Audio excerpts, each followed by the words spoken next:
Hey buddy, welcome back. Go ahead and get comfortable. Sink into the pillow, pull the blanket up over your shoulder, and let your eyes get heavy because tonight we're going somewhere far away. Somewhere green and misty and old. Somewhere the mountains touch the clouds and the rivers run gold. Tonight, I'm going to tell you the entire story of Colombia, from the quiet centuries before anyone called it that, all the way up to the country you'd recognize if you turned on the news tomorrow. This is a long one. A big one, so there's no need to hold on to every detail. Just let the words wash over you the way rain washes over a tin roof, steady, soft, and a little bit hypnotic. If you drift off in the middle, that's perfectly fine. That's actually the whole point. I'll still be here when you wake up, and the story will still be waiting exactly where you left it. Before we sink into it, if you're new around here, consider hitting that subscribe button. Just a quiet little tap, no rush, no pressure. It helps this channel keep making these long, slow histories for you, night after night, story after story. And once that's done, you don't have to do anything else. Just lie back. I always like to ask before we start where you're listening from tonight. Maybe you're in a house somewhere with the heat humming, or an apartment with the city lights leaking in through the blinds, or a dorm room with your roommate already asleep across the hall.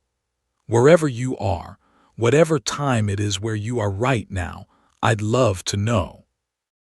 Drop it in the comments sometime, even if it's tomorrow morning when you wake up and don't quite remember how the story ended. Tell me your city, tell me your time zone, and tell me what you thought of tonight's journey. I read every one, even the ones left at 3 in the morning, especially those. Now, let's talk about Colombia. When most people hear that word, their mind probably jumps to one of two places.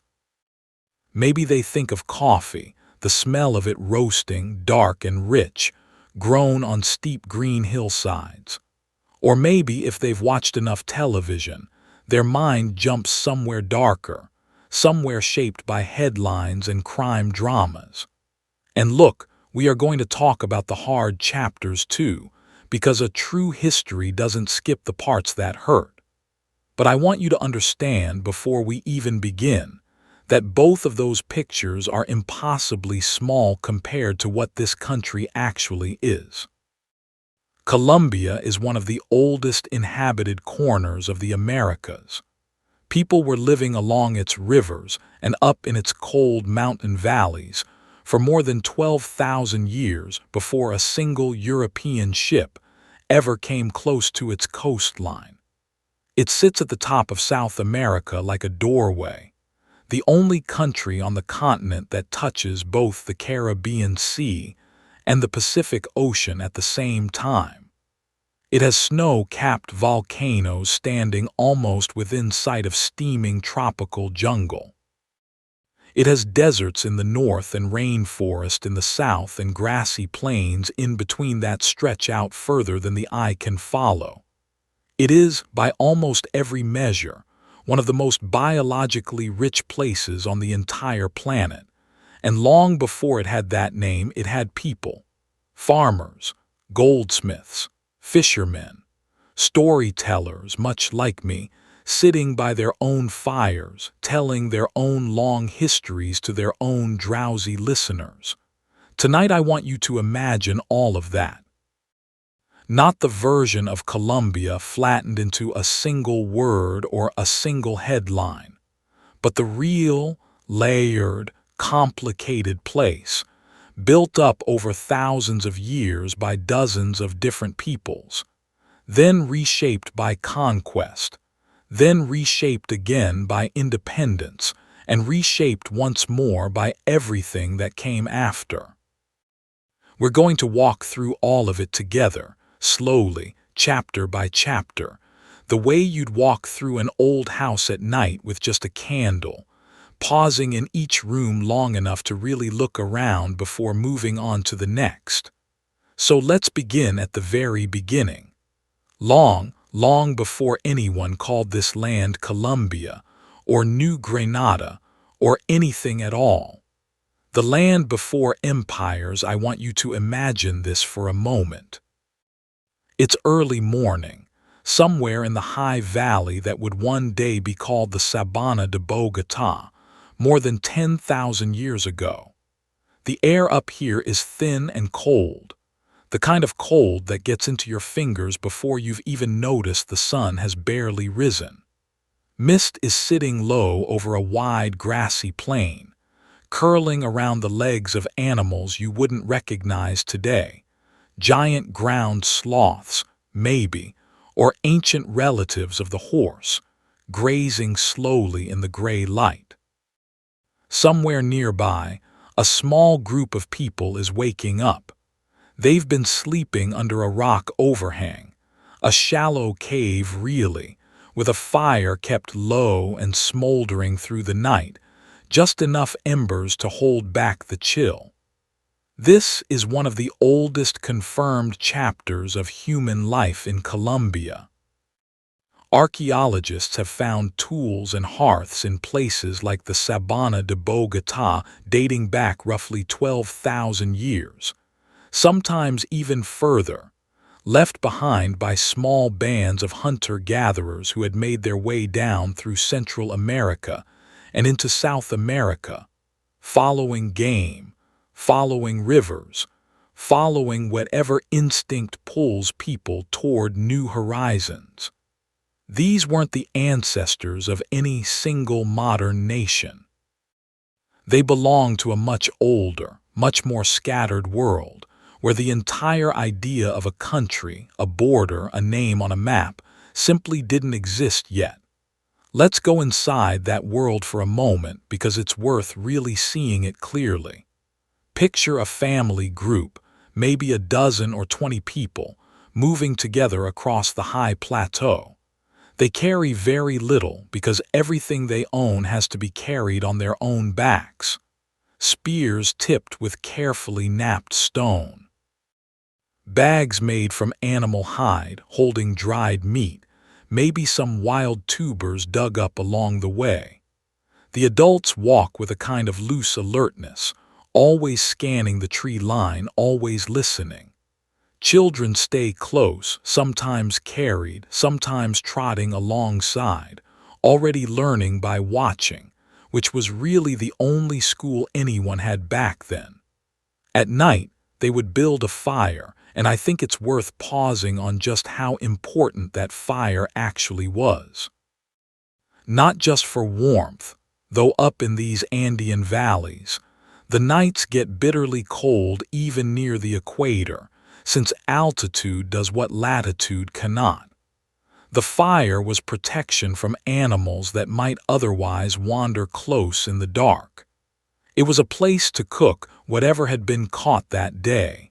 maybe a small deer, maybe fish pulled from a cold mountain stream. And it was almost certainly a place for stories, because that is one of the oldest human habits there is,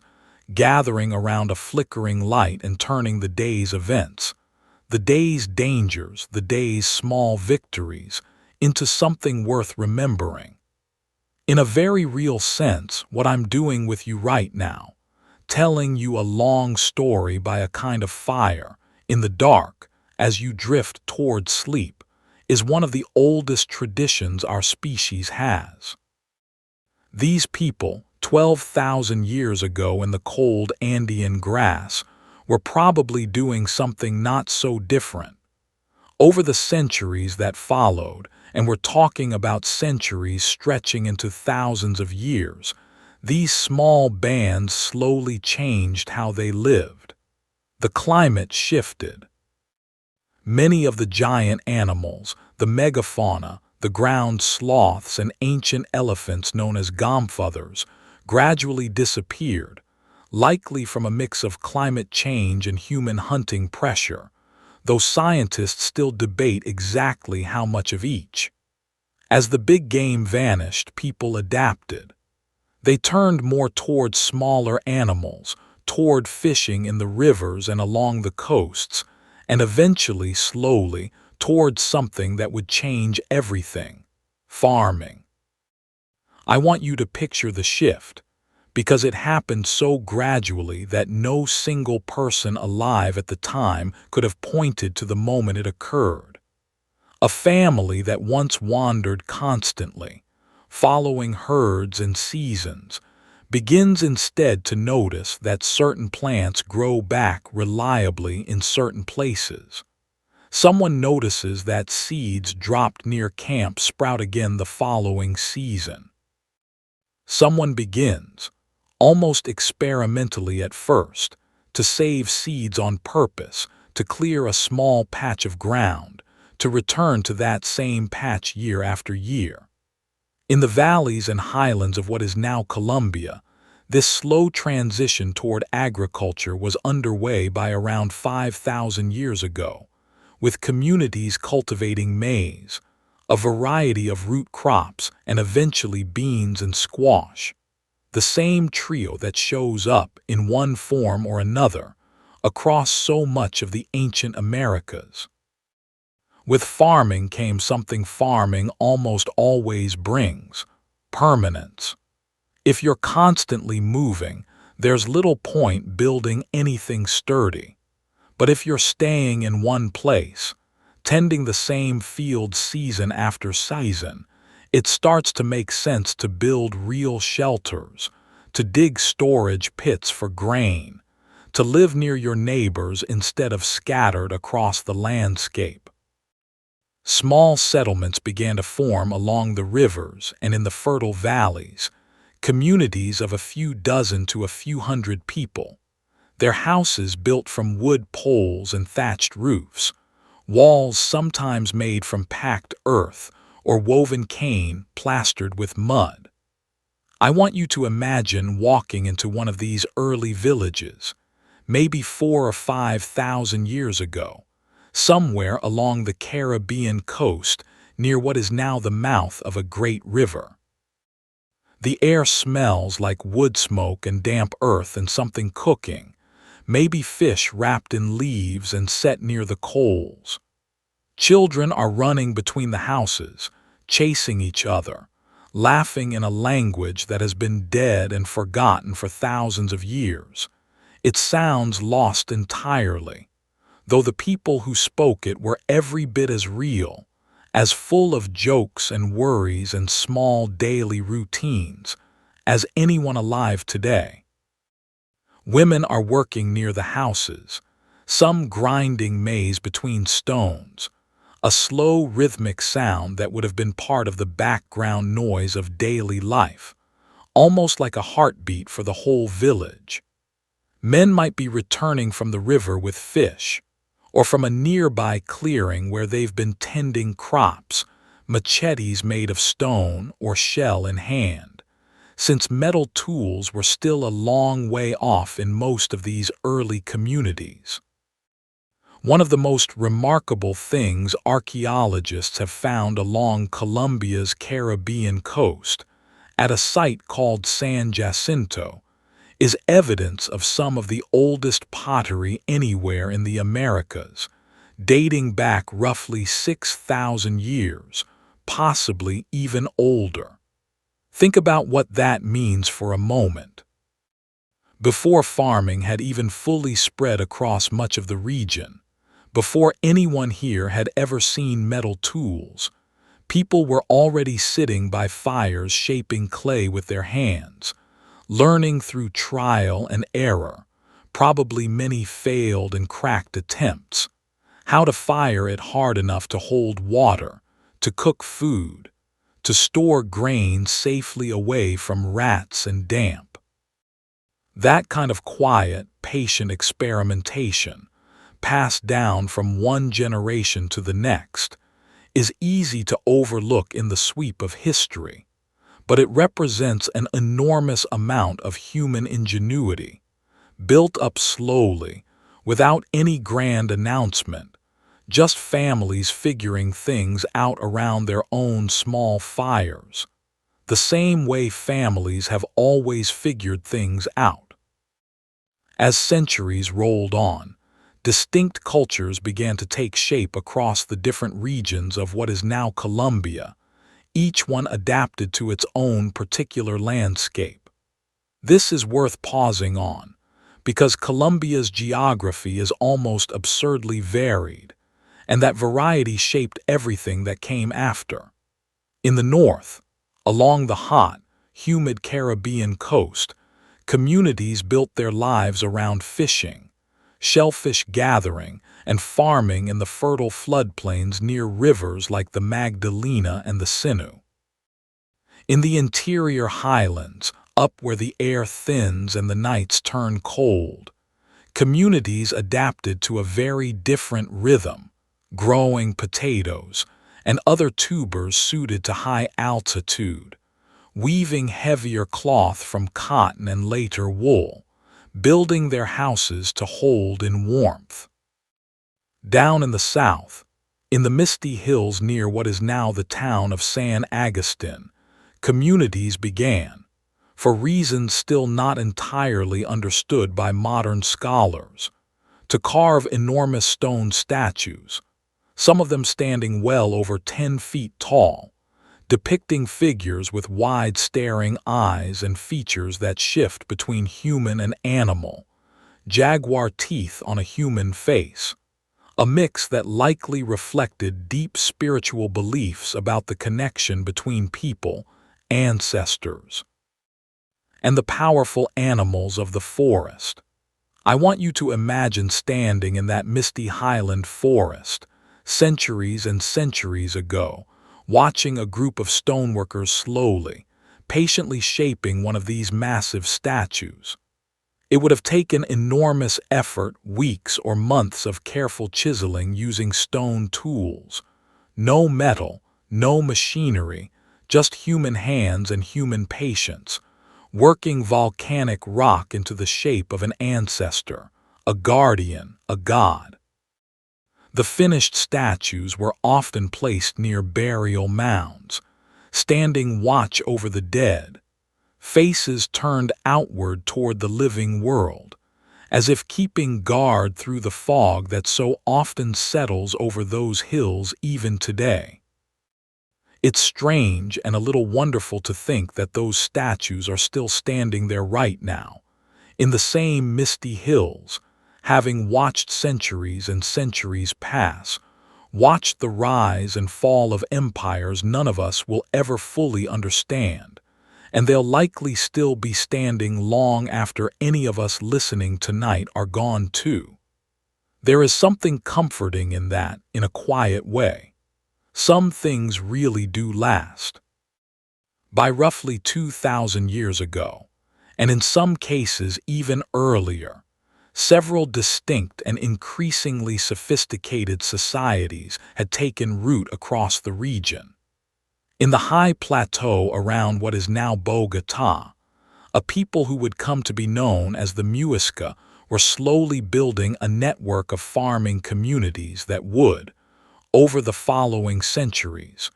grow into one of the most organized and powerful confederations in the northern Andes. Along the Caribbean coast and up into the Sierra Nevada de Santa Marta, the Tairona people were developing their own remarkable civilization, one built on stone terraces and paved roads winding up impossibly steep mountain sides. And scattered across the fertile river valleys of the interior, communities like the Quimbaya were becoming known even then for extraordinary skill in working gold,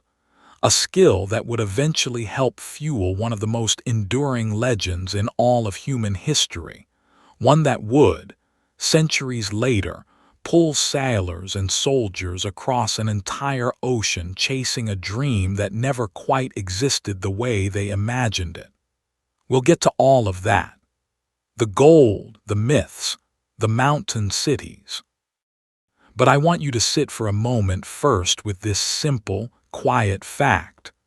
Long before any of the famous stories, long before any European ever set foot on this coastline, this land was already old, already lived in. already full of families cooking dinner by firelight, already full of children learning to fish, already full of grandparents telling long stories to drowsy grandchildren by the last glow of the evening fire, stories about ancestors and animals and the shape of the world, stories not so different in spirit from the one I'm telling you right now. Isn't that a strange thing to sit with as you're drifting towards sleep tonight?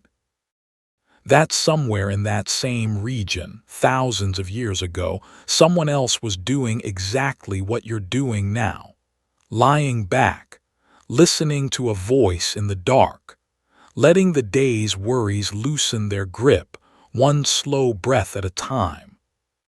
Let's carry that feeling forward with us, because in our next chapter, we're going to go deeper into those golden centuries, into the world of the Muisca and the Tairona and the Quimbaya, into the myth of the Golden Man, El Dorado, that would one day set an entire continent's history on a very different course. The Golden People let's go inside a village on the high plateau now, sometime around 1,000 years ago, in the cool grasslands that the Muisca people called home. This is a good place to slow down, because the Muisca built one of the most remarkable societies in the ancient Americas, and yet so few people outside of Colombia have ever really heard their story told slowly, the way it deserves. Picture the Sabana de Bogotá, that wide, flat, chilly plateau sitting more than 8,000 feet above sea level, ringed by mountains, often wrapped in a thin blue mist in the early morning. The Muisca lived here in scattered farming communities, tied together into a loose but organized confederation, ruled not by a single all-powerful emperor in the way we might imagine from Rome or Egypt, but by regional chiefs called caciques, who in turn owed loyalty, tribute, and occasional military support to two more powerful rulers, the Zipa, based near what is now Bogotá, and the Zac, based further north near the town of Tunya. It's worth pausing on that structure for a moment, because it tells you something about how thoughtfully organized this society was. Rather than one central authority controlling everything, power was distributed across a network of chiefdoms, connected by trade, marriage alliances, shared religious practices, and when necessary, warfare. I want you to imagine walking through Muisca farmland on a cool morning, the grass still wet with dew, breath visible in the thin mountain air. The fields stretch out in careful patterns, maize growing in some, potatoes in others, since the Muisca had, over generations, cultivated dozens of potato varieties suited to the cold highland climate. Small knobby tubers in colors ranging from pale yellow to deep purple, each variety adapted to slightly different soil and altitude. Nearby, you might see fields of quinoa, that small hardy grain that thrives where few other crops can, its tiny seeds providing a remarkably complete source of nutrition, something the Muisca understood through generations of careful observation, long before anyone had a word like nutrition to describe it. The houses themselves were typically round, built with wooden frames and walls of woven cane plastered with mud, topped with steep conical roofs of thatch designed to shed the frequent highland rain. Inside, a family would sleep close together for warmth, since even near the equator, nights on this high plateau can turn surprisingly cold. A fire would be kept low through the night, the smoke curling up and out through gaps near the roofline, since chimneys as we know them weren't really part of this architectural tradition. The smell inside would have been a mix of wood smoke, damp thatch, and whatever had been cooked that evening, often a stew of maize, beans, and perhaps a bit of guinea pig meat, since these small animals were commonly raised for food throughout the Andean world. Now, here's where things get particularly interesting, and where the story of the Muisca connects to one of the most famous legends in the history of exploration. The Muisca were extraordinary goldsmiths, not gold miners themselves. Interestingly, since the high plateau where they lived had very little gold ore of its own. Instead, they obtained gold largely through trade with neighboring peoples who did have access to it, exchanging highland goods like cotton cloth, salt, and emeralds for raw gold, which Muisca craftsmen would then transform into extraordinarily intricate objects, tiny figures of animals and people, ceremonial breastplates, nose ornaments, elaborate headdresses, all worked with a skill and delicacy that still leaves modern goldsmiths impressed when they study surviving pieces today. And gold, for the Muisca, wasn't primarily a symbol of wealth in the way we might think of it today, something to be hoarded or displayed as a sign of personal riches. It held deep religious and ceremonial meaning. This brings us to one particular ritual, performed at a sacred lake called Guatavita, nestled in the mountains not far from Bogotá, a ritual so striking that it would, centuries later, spark an obsession that stretched across an entire ocean.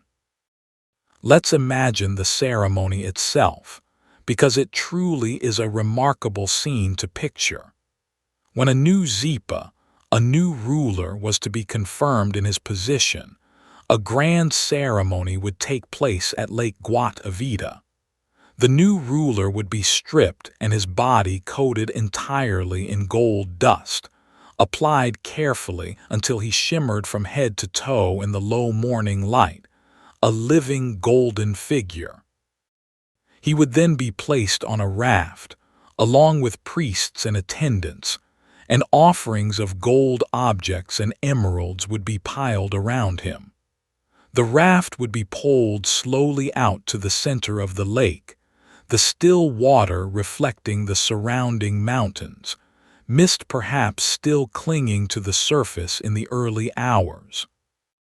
And there, in the center of that quiet, sacred lake, the golden ruler would dive into the water, washing the gold dust from his body into the lake itself, while the priests cast the gold and emerald offerings into the depths as gifts to the gods believed to dwell beneath the surface.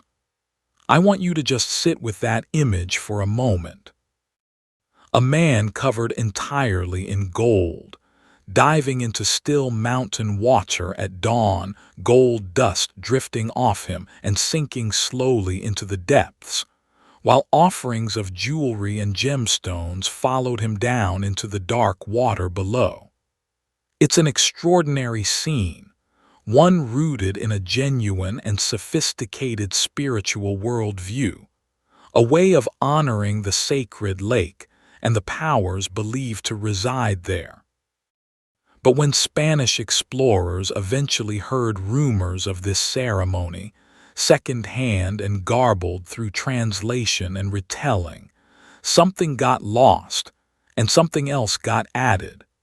They didn't hear a story about religious devotion and ritual offering.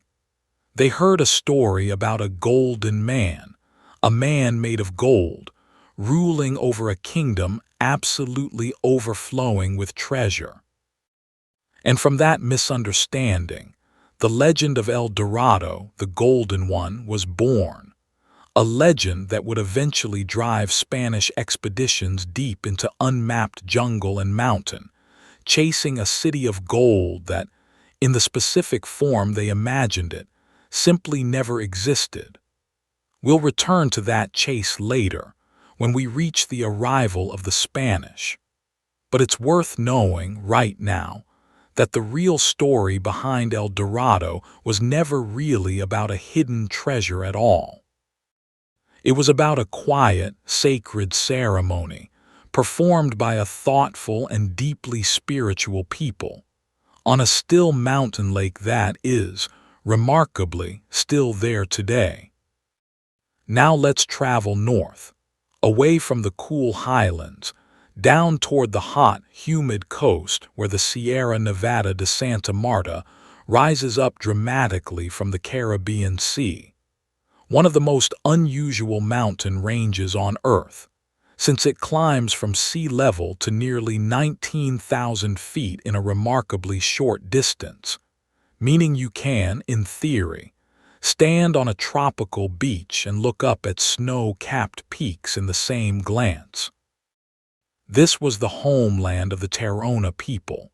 and their civilization in its own way was every bit as impressive as that of the Muisca, though it took a very different form. Let's go inside a Tairona settlement for a moment, high up in these steep, forested mountains. Unlike the Muisca's open plateau, the Tairona built their towns on the sides of impossibly steep slopes, which meant that engineering, real serious civil engineering, was absolutely essential to daily life. They built extensive systems of stone terraces to create flat, usable land on the hillsides, connected by paved stone paths and staircases that wound up through the forest, along with sophisticated drainage systems designed to channel the heavy tropical rainfall away from their homes and fields, preventing the kind of erosion that could otherwise wash an entire hillside town away during a bad storm season. Imagine climbing one of those stone paths on a warm, humid afternoon,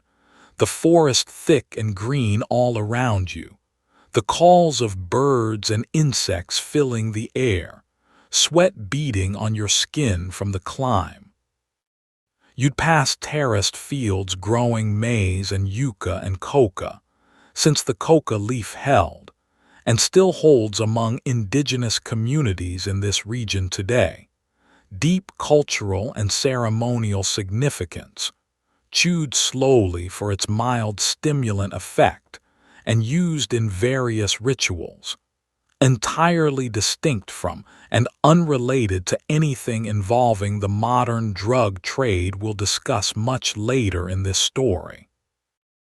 As you climbed higher, you might reach one of the larger Tairona towns, with round stone house foundations, central plazas paved with stone, and perhaps a look of quiet, organized activity, people carrying goods along the terraced paths, children playing near the houses, the sound of grinding stones, and the occasional bark of a small domesticated dog. The Tairona were skilled at pottery, weaving, and metalwork much like the Muisca, and archaeologists studying their abandoned cities, the most famous of which is a site now called Ciudad Perdida, the Lost City, have found evidence of a genuinely sophisticated urban planning tradition, one that, remarkably, remained essentially unknown to the outside world until it was rediscovered by treasure hunters in the 1970s, buried under centuries of jungle growth. I want you to imagine that for a moment too, an entire stone city with terraces and staircases and plazas, simply swallowed by the forest over the centuries, trees growing up through what had once been busy streets, until it became, quite literally, a lost city, hidden until modern times. There's something almost dreamlike about that, isn't there? A whole world reclaimed by green silence, waiting patiently in the mist for centuries. And then there were the Quimbaya, living in the fertile river valleys further to the west, in the region around what is now the coffee-growing heartland of Colombia, long before coffee itself ever arrived on this continent. The Quimbaya are remembered today, above almost anything else, for the extraordinary quality of their goldwork, some of the finest ever produced anywhere in the ancient Americas. Their craftsmen created remarkably lifelike figures, paporos used for storing lime in coca ceremonies, delicate pendants shaped like human faces and animals,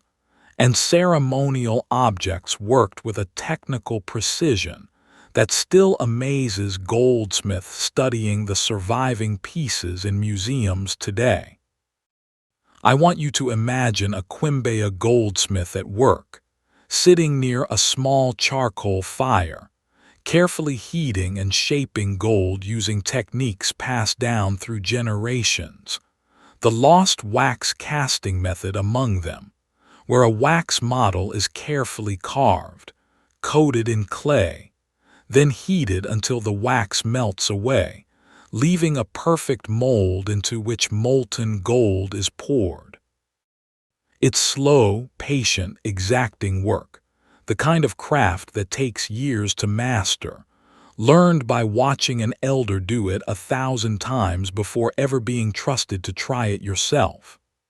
The firelight would catch on the goldsmith's face as he worked, concentration etched into his features,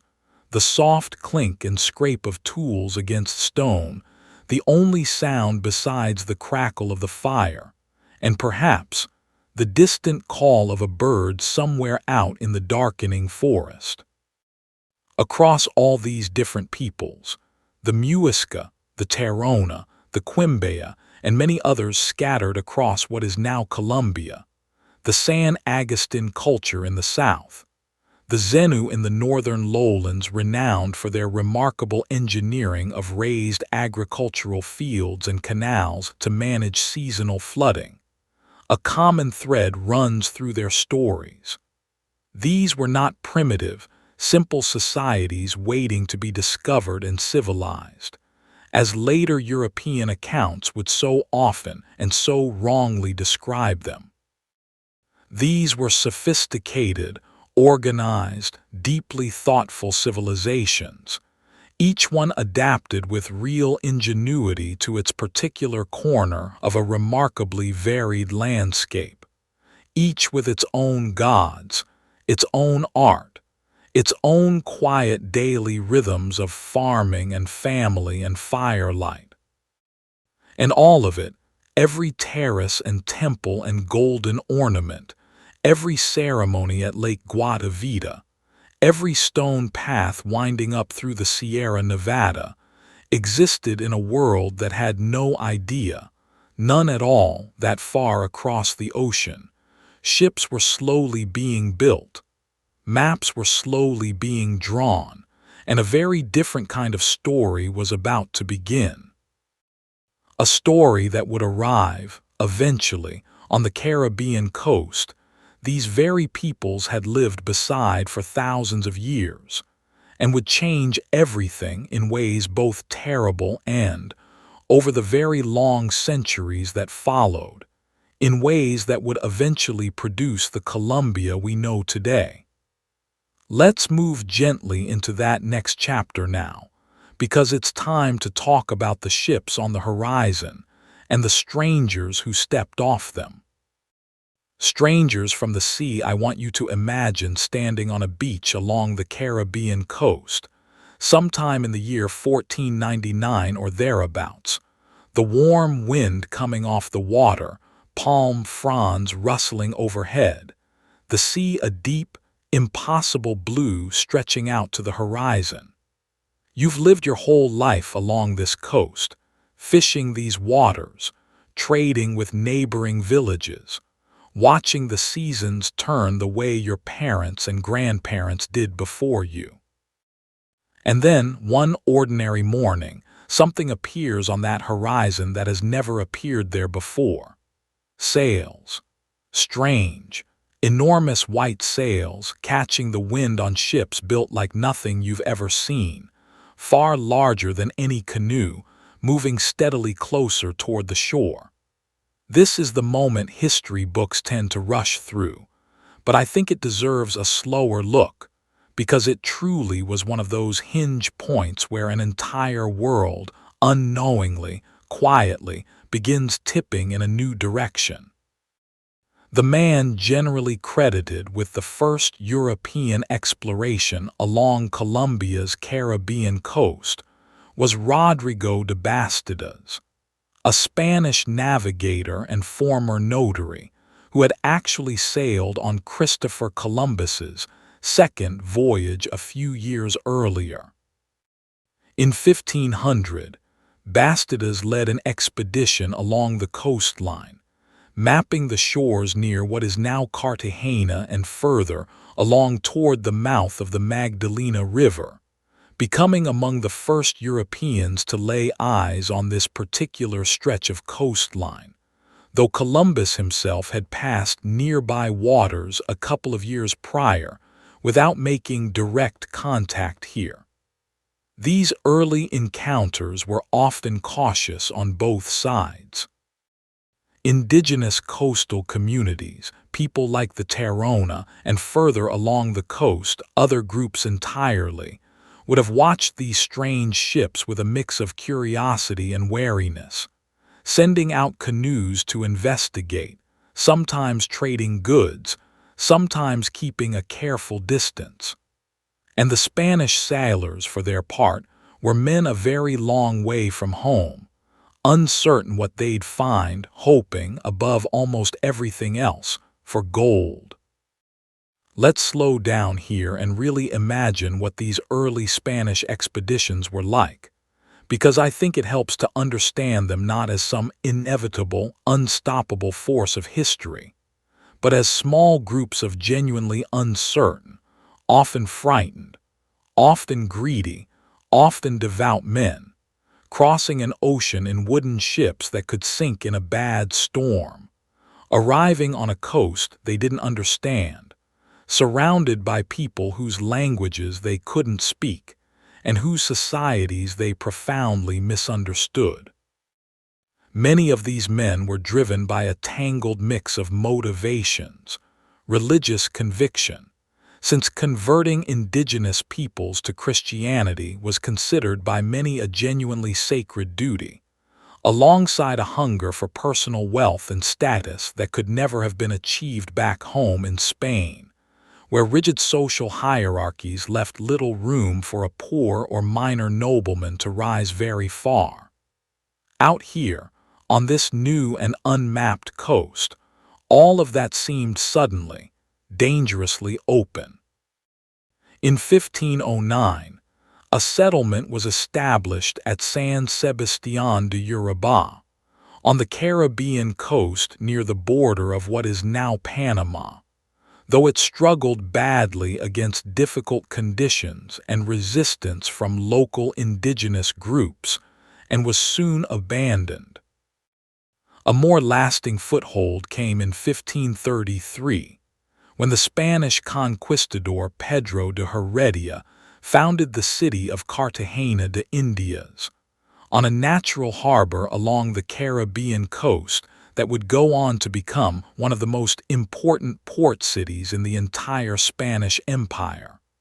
a role we'll spend real time exploring in a later chapter,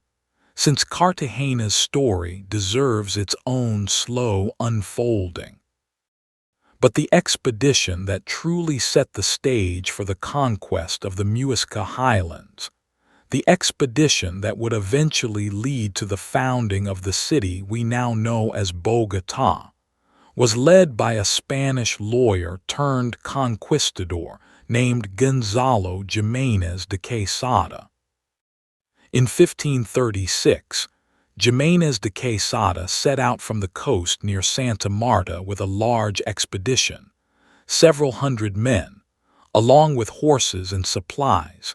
intending to explore inland along the Magdalena River in search of a route to Peru, where rumors of the fabulously wealthy Inca Empire had already reached Spanish ears. I want you to imagine this journey for a moment, because it was brutal in a way that's almost hard to fully picture from the comfort of wherever you're lying right now. The expedition pushed inland through dense, humid tropical forest, along riverbanks thick with mosquitoes, through terrain that offered no roads, no maps, no reliable food sources beyond whatever could be hunted, fished, or taken from local communities along the way, sometimes through trade, sometimes through force. Disease, exhaustion, and skirmishes with indigenous groups steadily thinned the expedition's numbers. Historians estimate that by the time Jimenez de Quesada's group finally climbed up out of the humid lowlands and onto the cool, high plateau of the Muisca homeland, roughly a year after setting out, less than a quarter of the original expedition remained alive. And then, stepping out of the forest, exhausted, sick, and half-starved, these surviving Spanish soldiers found something that must have felt almost like a mirage after everything they'd endured. A wide, fertile, well-organized plateau, dotted with farming villages, fields of maize and potatoes stretching toward the horizon, and most importantly to men who had crossed an ocean and a continent chasing rumors of gold, evidence of the sophisticated Muisca goldworking tradition we spent our last chapter exploring.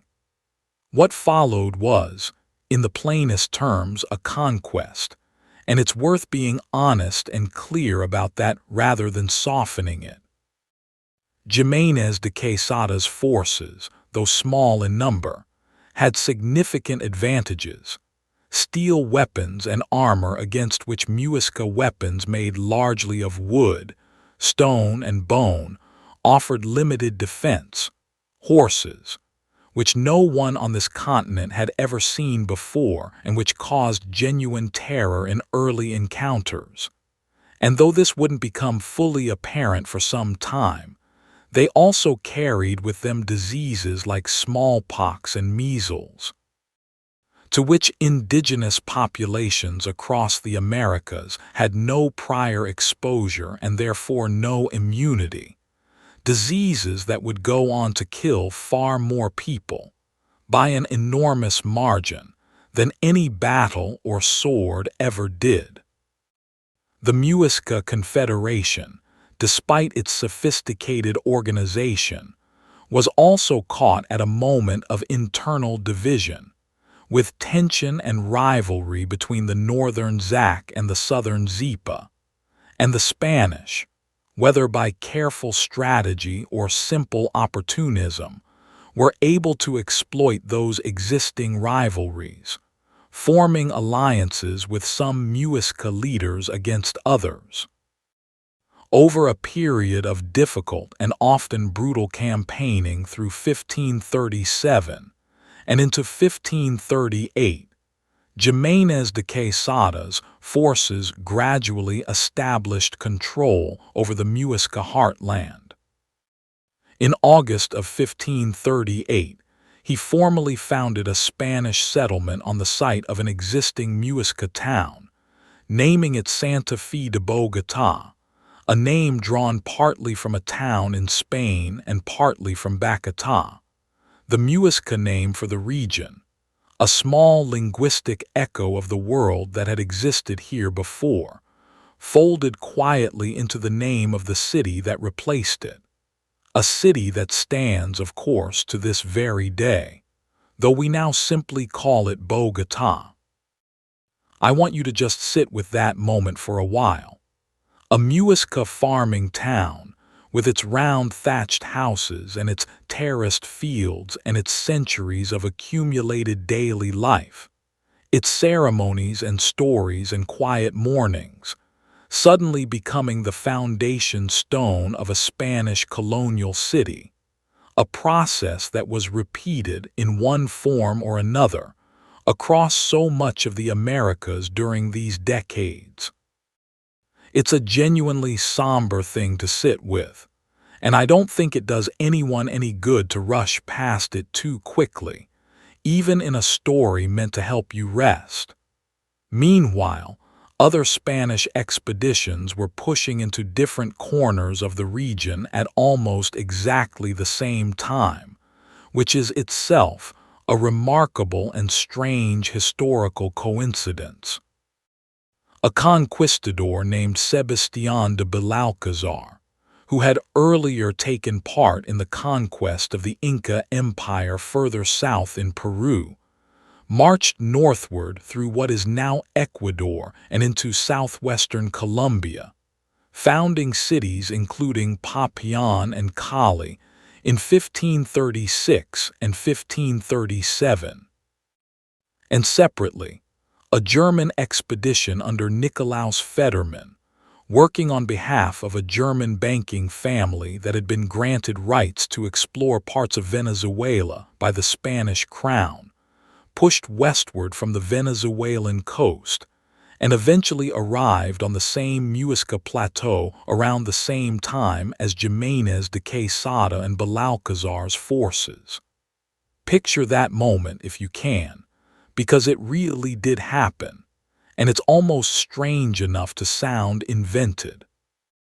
3 separate expeditions, coming from 3 different directions, having endured 3 entirely separate ordeals of jungle and mountain and disease, all converging within roughly the same period on this one high, cold, fertile plateau. 3 groups of exhausted, battle-worn men, none of whom had known the others were even out there, suddenly finding themselves face to face on the same conquered ground, each having assumed they alone had found this place. The disputes over who held legitimate claim to the territory took years to sort out through legal and political channels back in Spain, a reminder that even in the middle of what felt, to those involved, like a dramatic frontier conquest, there was also, running underneath it all, a slow and very bureaucratic machinery of colonial administration, paperwork and petitions and appeals, grinding along in the background. In the years that followed, Spanish colonial authority steadily extended across the highland regions, and more gradually and with far greater difficulty, into other parts of the territory. Some indigenous groups, particularly in more remote or difficult terrain like parts of the Sierra Nevada de Santa Marta, or in the dense jungles of the Pacific coast and the eastern plains, managed to resist Spanish control for generations, sometimes for centuries, retreating into terrain the Spanish found nearly impossible to fully subdue. The descendants of groups like the Tairona, for instance, though their lowland cities were largely abandoned or destroyed, persisted in the mountains, and their cultural and spiritual descendants, peoples like the Kogi, Wiwa, and Arhuaco, still live in the Sierra Nevada de Santa Marta today, maintaining traditions in adapted and evolved forms that reach back long before any Spanish ship ever appeared on the horizon. But across much of the fertile, accessible highland and valley regions, particularly the Muisca heartland around Bogotá, Spanish colonial society began, over the following decades, to take firm root, and a new social and economic order began to be built directly on top of, and often quite literally out of the stones of, the world that had existed here before. I think it's worth pausing here before we move forward into the colonial world itself, to sit quietly for just a moment with everything we've covered so far. The ancient hunters on the cold plateau, the slow rise of farming, the golden ceremonies at Lake Guatavita, the terraced mountain cities of the Tairona, and now the ships on the horizon and everything that followed from them. It's a heavy amount of history to carry, I know, but I hope, even as your eyes get heavier and your thoughts start to drift, that some small part of it settles in gently, a sense of just how deep and layered this land's story really is. In our next chapter, we'll step fully into the world that grew up in the wake of the conquest, the colonial kingdom the Spanish called New Granada, and we'll walk slowly through what daily life actually looked like within it, for the colonists who built it and for the many people, indigenous and tragically, enslaved African people brought forcibly across the ocean, whose labor it was actually built upon. Let's rest here a moment, and then we'll continue on. The Kingdom of New Granada. Let's go inside a colonial household now, somewhere in Santa Fe de Bogota, sometime in the early 1600s, roughly 100 years after Jimenez de Quesada first climbed up onto that high plateau. The city that had grown up here by this point was still fairly modest by European standards. A grid of streets radiating out from a central plaza, whitewashed buildings with red tile roofs, a cathedral slowly rising near the main square, its construction stretching across generations, as was common for these grand colonial churches. The Spanish crown had, by this time, formally organized this territory as the new Kingdom of Granada, part of the larger administrative structure of Spain's American colonies, governed from Bogotá by an official called an audiencia, and later, once the territory grew important enough, by a viceroy. Imagine walking through the central plaza on a cool highland evening, the air carrying that particular thin, crisp quality you get at high altitude even near the equator. Bells might be ringing somewhere, calling the faithful to evening mass. Merchants would be finishing up their business for the day, packing away goods, some brought from Spain across a long and dangerous ocean crossing, wine, olive oil, fine cloth, tools, and other goods produced locally or brought from other parts of the colonies, textiles, foodstuffs, pottery. The social world of this city, like colonial society across much of Spanish America, was organized around a rigid hierarchy, one that shaped nearly every aspect of daily life: who you could marry, what work you could do, what clothes you were expected to wear, even where you were permitted to sit in church. At the top of this hierarchy stood peninsulars, Spaniards born in Spain itself, who held the most prestigious government and church positions. Just below them were criollos, people of Spanish descent but born in the Americas, who, despite often being wealthy landowners, found themselves frequently excluded from the very highest offices, a resentment that would, centuries later, help fuel a very different kind of story entirely. Below the criollos came a complex range of mixed heritage categories, mestizos,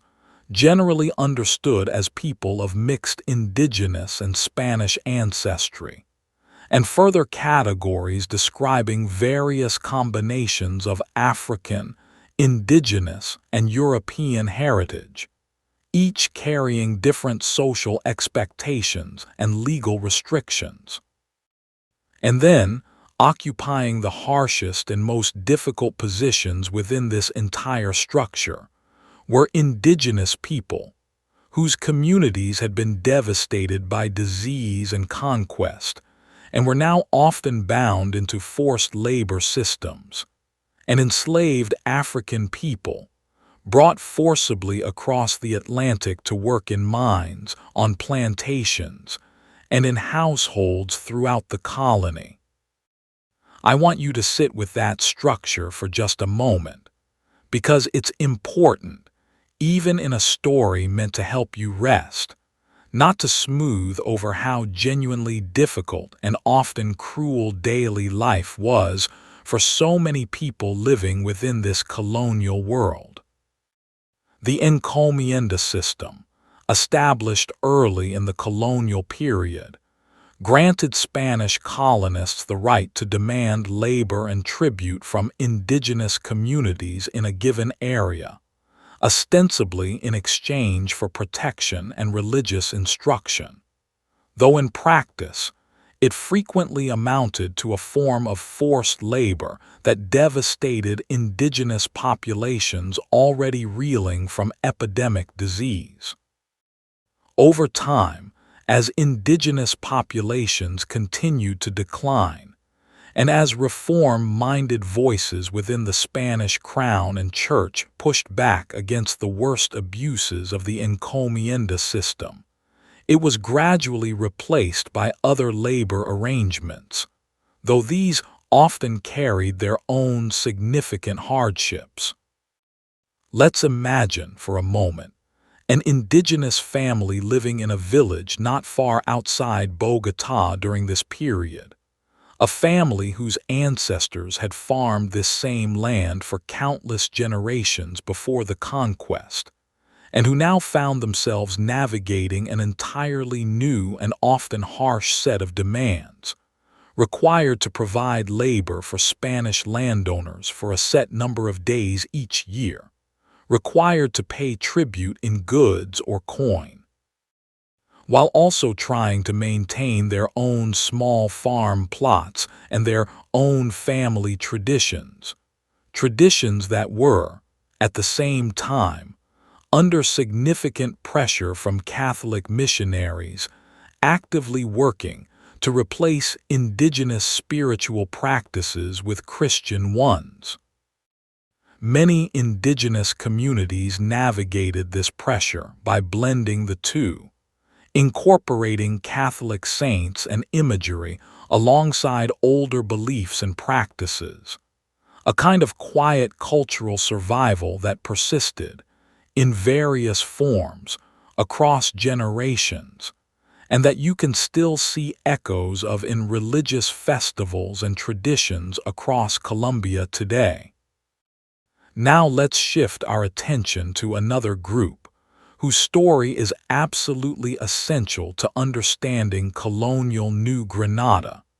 and whose descendants remain a vital part of Colombia's population and culture today: enslaved African people. Beginning in the mid-1500s and continuing for roughly 3 centuries,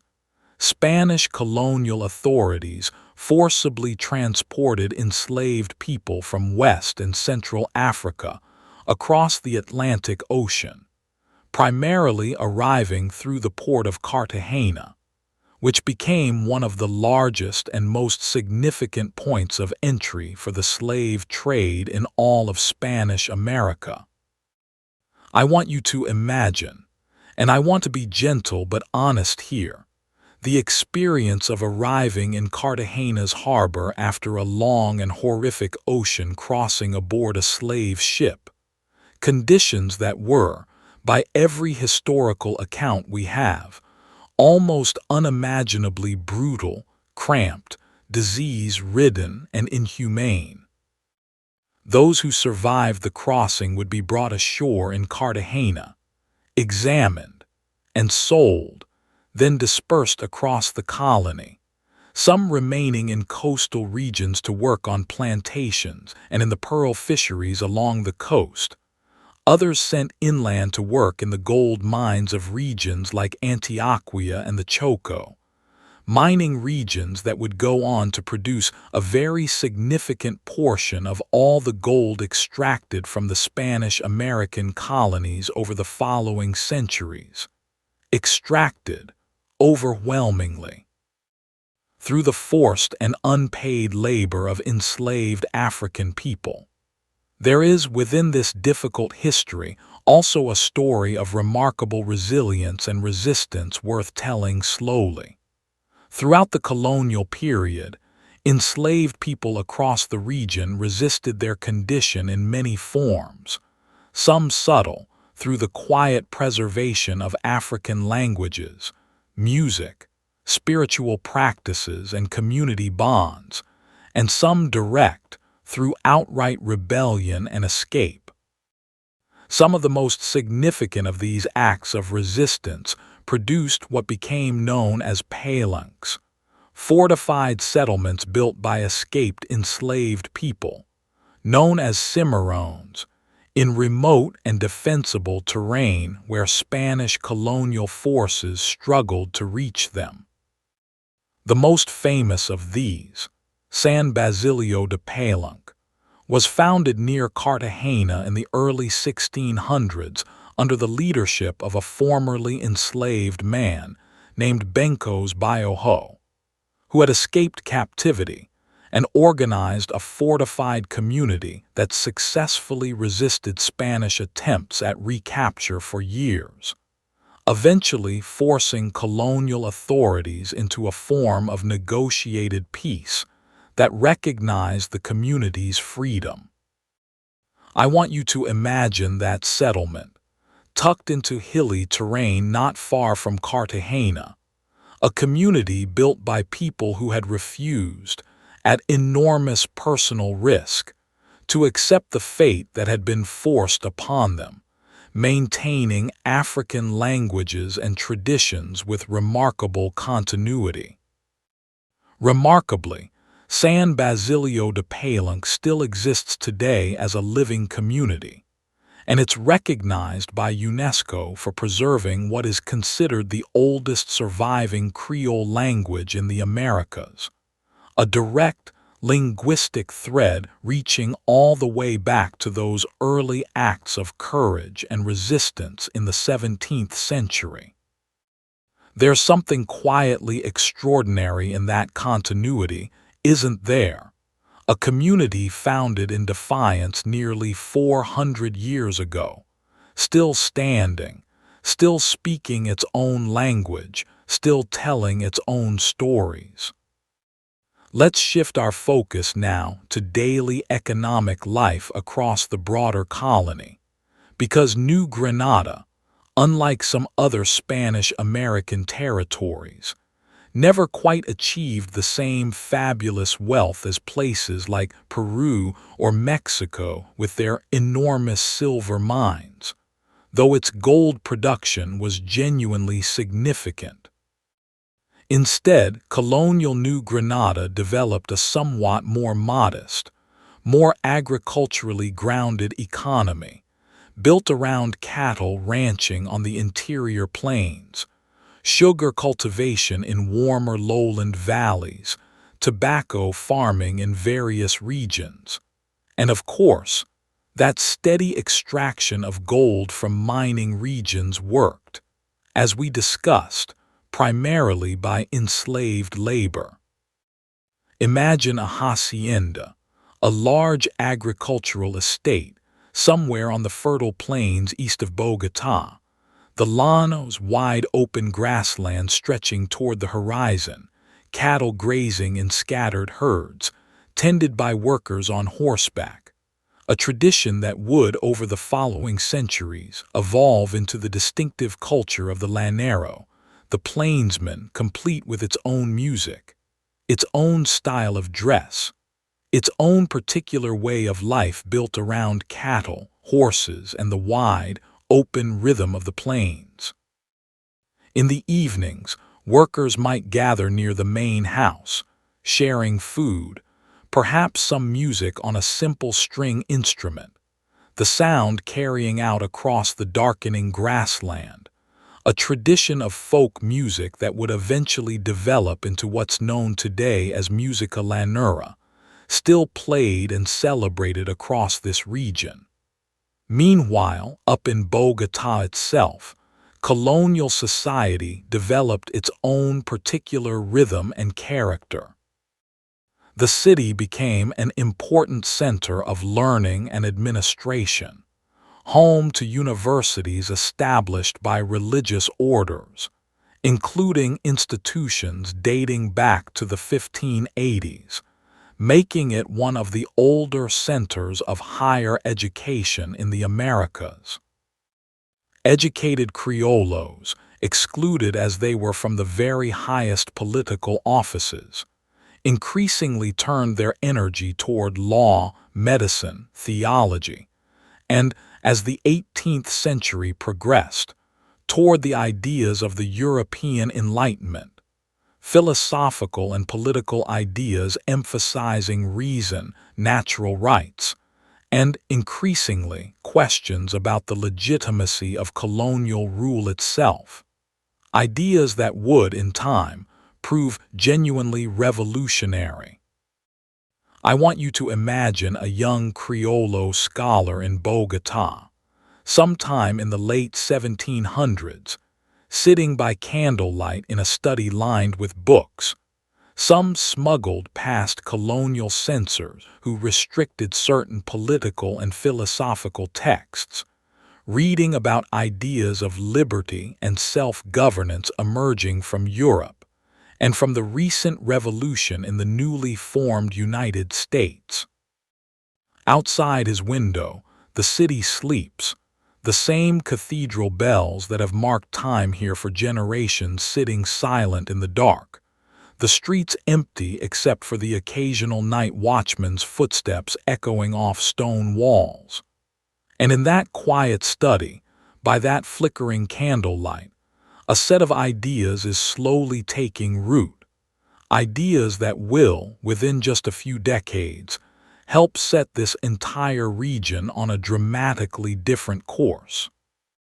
One remarkable figure from this era deserves particular mention: a botanist and mathematician named Francisco José de Caldas, along with the broader Royal Botanical Expedition, led by the Spanish priest and naturalist José Celestino Mutis, which spent decades in the late 1700s and early 1800s cataloging the extraordinary plant and animal life of the region, producing thousands of detailed scientific illustrations and observations. I want you to imagine field researchers trekking through cloud forest and highland valley, notebooks in hand, carefully sketching and describing plants that had never before been formally catalogued by European science, though of course indigenous communities had known and used many of these same plants for medicine, for food, for countless practical purposes, for thousands of years already. This expedition represents one of the genuinely bright threads running through the colonial period, a real, careful, patient engagement with the extraordinary natural richness of this land, even as the broader colonial system built on top of that land remained, for so many people living within it, deeply unjust. By the final decades of the 1700s, tension was quietly building across New Granada, tension between Criollos increasingly influenced by Enlightenment ideas and increasingly resentful of their exclusion from real political power, tension between colonial administrators trying to enforce new and often unpopular tax policies imposed from Spain, and tension running underneath everything, from the many indigenous, enslaved, and mixed heritage communities who had endured, for well over 2 centuries by this point, the harshest weight of the colonial system. In 1781, this tension boiled over into what became known as the Revolt of the Comuneros, a widespread uprising sparked initially by anger over new taxes,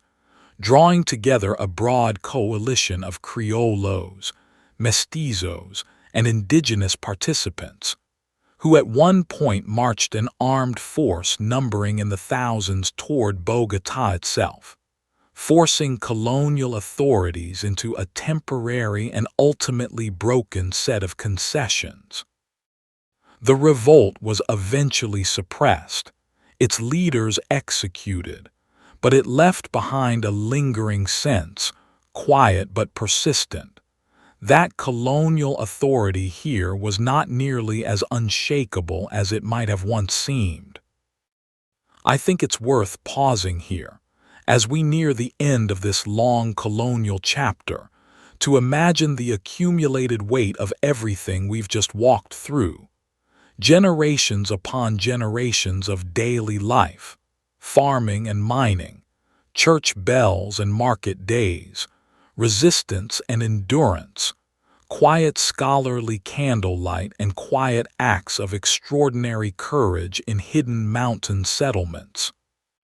All of it building, slowly, layer upon layer, like sediment settling at the bottom of a still lake, toward a moment that was now, as the 18th century drew to its close, drawing steadily nearer. But before we step into that moment of revolution, I want to take you somewhere else first, back down to that hot, humid Caribbean coast, to the walled port city of Cartagena de Indias,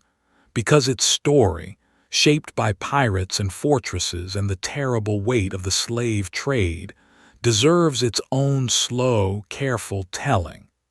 Let's rest a moment, and then we'll walk through those old stone gates together. Cartagena de Indias, let's go inside the walls now. Imagine approaching Cartagena from the sea, sometime in the late 1600s, aboard a merchant ship rolling gently on the warm Caribbean swell. As you draw closer, the city rises up along the shoreline, a low skyline of red tile roofs and church towers, and wrapped around the entire city, an enormous stone wall, thick and imposing, punctuated by watchtowers and cannon emplacements, gleaming pale gold in the late afternoon sun. This is a city that was, quite literally, built to be attacked, and understanding why takes us into one of the more colorful and dangerous chapters of Colombia's colonial story. Cartagena's natural harbor, one of the finest along the entire Caribbean coast, made it an obvious and essential hub for Spanish colonial trade almost from the moment Pedro de Heredia founded the city in 1533. Ships loaded with silver from Peru, gold from New Granada's own mines, and other valuable colonial goods would gather here before making the long Atlantic crossing back to Spain. And ships from Spain would arrive here carrying manufactured goods. And as we discussed in our last chapter, enslaved people brought forcibly from Africa, since Cartagena served as one of the primary ports of entry for the slave trade across all of Spanish America. All that concentrated wealth, of course, made Cartagena an enormously tempting target, and throughout the 1500s and 1600s, the city found itself repeatedly targeted by pirates and privateers, sailors operating with or without official government backing, hunting Spanish treasure ships and coastal towns across the Caribbean. I want you to imagine the anxiety that must have settled over this city every time a strange sail appeared on the horizon, church bells ringing out an alarm, families gathering their most valuable possessions, soldiers rushing toward the harbor defenses, uncertain whether this would be just another passing ship or the beginning of another siege. The most devastating of these attacks came in 1586, when the English privateer Francis Drake, sailing with a substantial fleet and backed by the implicit approval of the English crown, which was locked in ongoing conflict with Spain at the time, attacked and captured Cartagena, holding the city for ransom for several weeks before finally departing with an enormous payment extracted from its residents, along with considerable looted treasure. Imagine the scene during those weeks of occupation. English sailors moving through streets that had, until recently, felt entirely secure. Residents negotiating desperately, gathering silver and coin from every household and church treasury they could manage, hoping to convince Drake's forces to leave before the situation grew even worse. This attack, and the very real fear that another one could come at any time, prompted Spanish colonial authorities to invest heavily, over the following 2 centuries, in transforming Cartagena into one of the most heavily fortified cities anywhere in the Americas. Military engineers designed and, over decades of slow, difficult construction, built an extensive system of stone walls encircling the city, along with a network of forts guarding the harbor approaches, the most famous of which, the Castillo San Felipe de Barajas, still stands today as one of Colombia's most visited historical landmarks. A massive stone fortress built on a hill overlooking the city. Its walls riddled with an ingenious system of tunnels designed so that defenders could move troops and supplies without being exposed to enemy fire. Tunnels engineered with such careful acoustic design that a whisper at one end could reportedly be heard clearly at the other, allowing sentries to detect approaching enemies even in complete darkness. I want you to imagine standing inside one of those tunnels, centuries ago, as a young soldier stationed there through a long, humid night watch, the air thick and still, the only light coming from a small torch flickering somewhere down the passage, the silence broken occasionally by the distant sound of waves against the harbor rocks outside, and every so often that eerie, engineered whisper of sound traveling along the stone walls from somewhere far off. A voice or a footstep carried impossibly clear through the ingenious acoustics of the tunnel, keeping every soldier stationed there just a little on edge, a little more alert, through the long hours before dawn.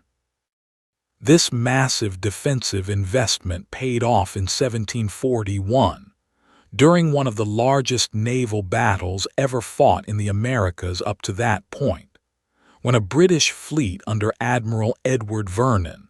numbering well over 100 ships and tens of thousands of sailors and soldiers, a force considerably larger than the entire population of Cartagena itself, laid siege to the city as part of a broader conflict between Britain and Spain. Against seemingly overwhelming odds, the city's defenses, and the leadership of a Spanish admiral named Blas de Lezo, a genuinely remarkable figure who had already lost an eye, a leg, and the use of an arm in previous battles and campaigns, held firm through weeks of brutal fighting, aided significantly by tropical disease, which devastated the British forces far more effectively than Spanish cannon fire ever managed to. The British fleet, having suffered catastrophic losses, was eventually forced to withdraw, and Cartagena's successful defense became one of the most celebrated military achievements in the entire history of the Spanish colonial empire. I want you to picture Blas de Lezo himself for a moment, a man who by this point in his life had already sacrificed so much of his own body in service of these distant colonial wars, standing on Cartagena's walls, directing the defense of a city, an entire ocean away from his own birthplace, refusing to yield even as an overwhelming force gathered against him. There's something genuinely striking in that image, whatever one makes of the broader colonial project he was defending, a testament to how fiercely contested, how genuinely consequential these distant American port cities had become within the much larger chess game of European imperial rivalry. But I don't want us to let the drama of pirates and sieges and heroic last stands overshadow the deeper, quieter, and far more consequential story running underneath Cartagena's history, which is its central role in the transatlantic slave trade. Historians estimate that hundreds of thousands of enslaved African people passed through Cartagena's port over the roughly 3 centuries the trade operated here, making it one of the most significant points of entry for enslaved people anywhere in Spanish America. Let's slow down and sit with that honestly for a moment, because it's essential to understanding not just Cartagena's history, but Colombia's history as a whole. Enslaved people arriving in Cartagena's harbor would be held, examined, and sold in markets near the port, then dispersed to plantations, mines, and households across the colony. Conditions during this process were, by every surviving historical account, deeply inhumane, and the psychological and physical toll on those forced through it is almost impossible to fully convey, even across the distance of centuries. Within this difficult history, there is also a figure worth remembering with real respect, a Jesuit priest named Pedro Claver, who spent decades of his life in Cartagena during the early 1600s ministering directly to enslaved people as they arrived, providing food, medical care, and basic human comfort to people who had just survived the horror of the Atlantic crossing, at a time when most of colonial society treated them with total indifference or active cruelty. Claver reportedly baptized hundreds of thousands of enslaved people over his lifetime, and while it's worth being clear-eyed that his work, however compassionate in its individual moments, still operated entirely within a system he never directly challenged or sought to abolish, his personal dedication to the immediate human dignity of people, that his broader society refused to see as fully human at all remains, a genuinely notable thread within this difficult chapter. He was later canonized as a saint, and Cartagena's cathedral still bears his name today. Let's shift now to imagine daily life within Cartagena's walls during a quieter, more ordinary stretch of time, away from sieges and dramatic history, because that's really where the texture of a place lives, in its ordinary mornings. Picture the Plaza de los Coches, one of the city's main squares in the early morning hours, vendors setting up stalls selling fruit, fish fresh off the boats, bread and various goods brought in from the surrounding countryside. The air would carry a mix of salt sea breeze, wood smoke from cooking fires, and the sweetness of tropical fruit, mangoes and guavas and papayas, piled in wicker baskets. Women selling produce might wear long, colorful skirts, a style that, over generations, would evolve into the traditional dress still associated with this coastal region today. And the sound of Spanish mixing with African-influenced Creole speech patterns and various indigenous words would have created a genuinely distinctive linguistic soundscape. One of the many ways this port city's population, drawn from 3 different continents, blended and layered together over the centuries into something entirely new, something genuinely Colombian, in a way that no single one of its constituent parts could have produced alone. By evening, as the heat of the day finally began to ease and a cooling breeze moved in off the water, the plazas would fill again, this time with a different kind of activity, music drifting from open doorways, drums and stringed instruments blending African rhythmic traditions with Spanish melodic structures and indigenous instrumentation, an early ancestor of the rich musical traditions, cumbia among them, that would develop along this coast over the following centuries and eventually become recognized, celebrated, and danced to across the entire world. I want you to imagine sitting on a low stone wall near the harbor as the sun sets, the sky turning deep orange and pink over the water, that music drifting through the warm evening air, the walls of the old fortress catching the last light, and somewhere out past the harbor mouth, the dark sea stretching away toward a horizon that had, over the previous 2 centuries, brought so many different kinds of ships, so many different kinds of people, so many different threads of human history, all converging here, on this one particular stretch of Caribbean coastline.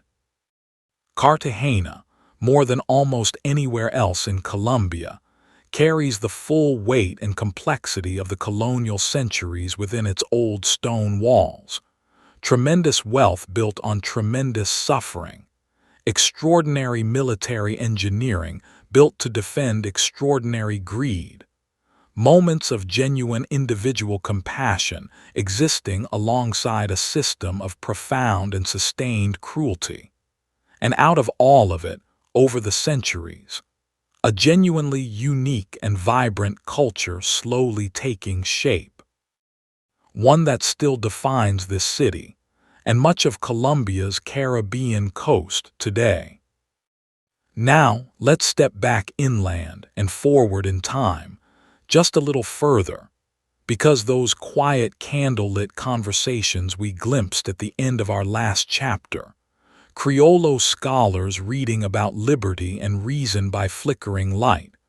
were about to spill out of private studies and into the open streets,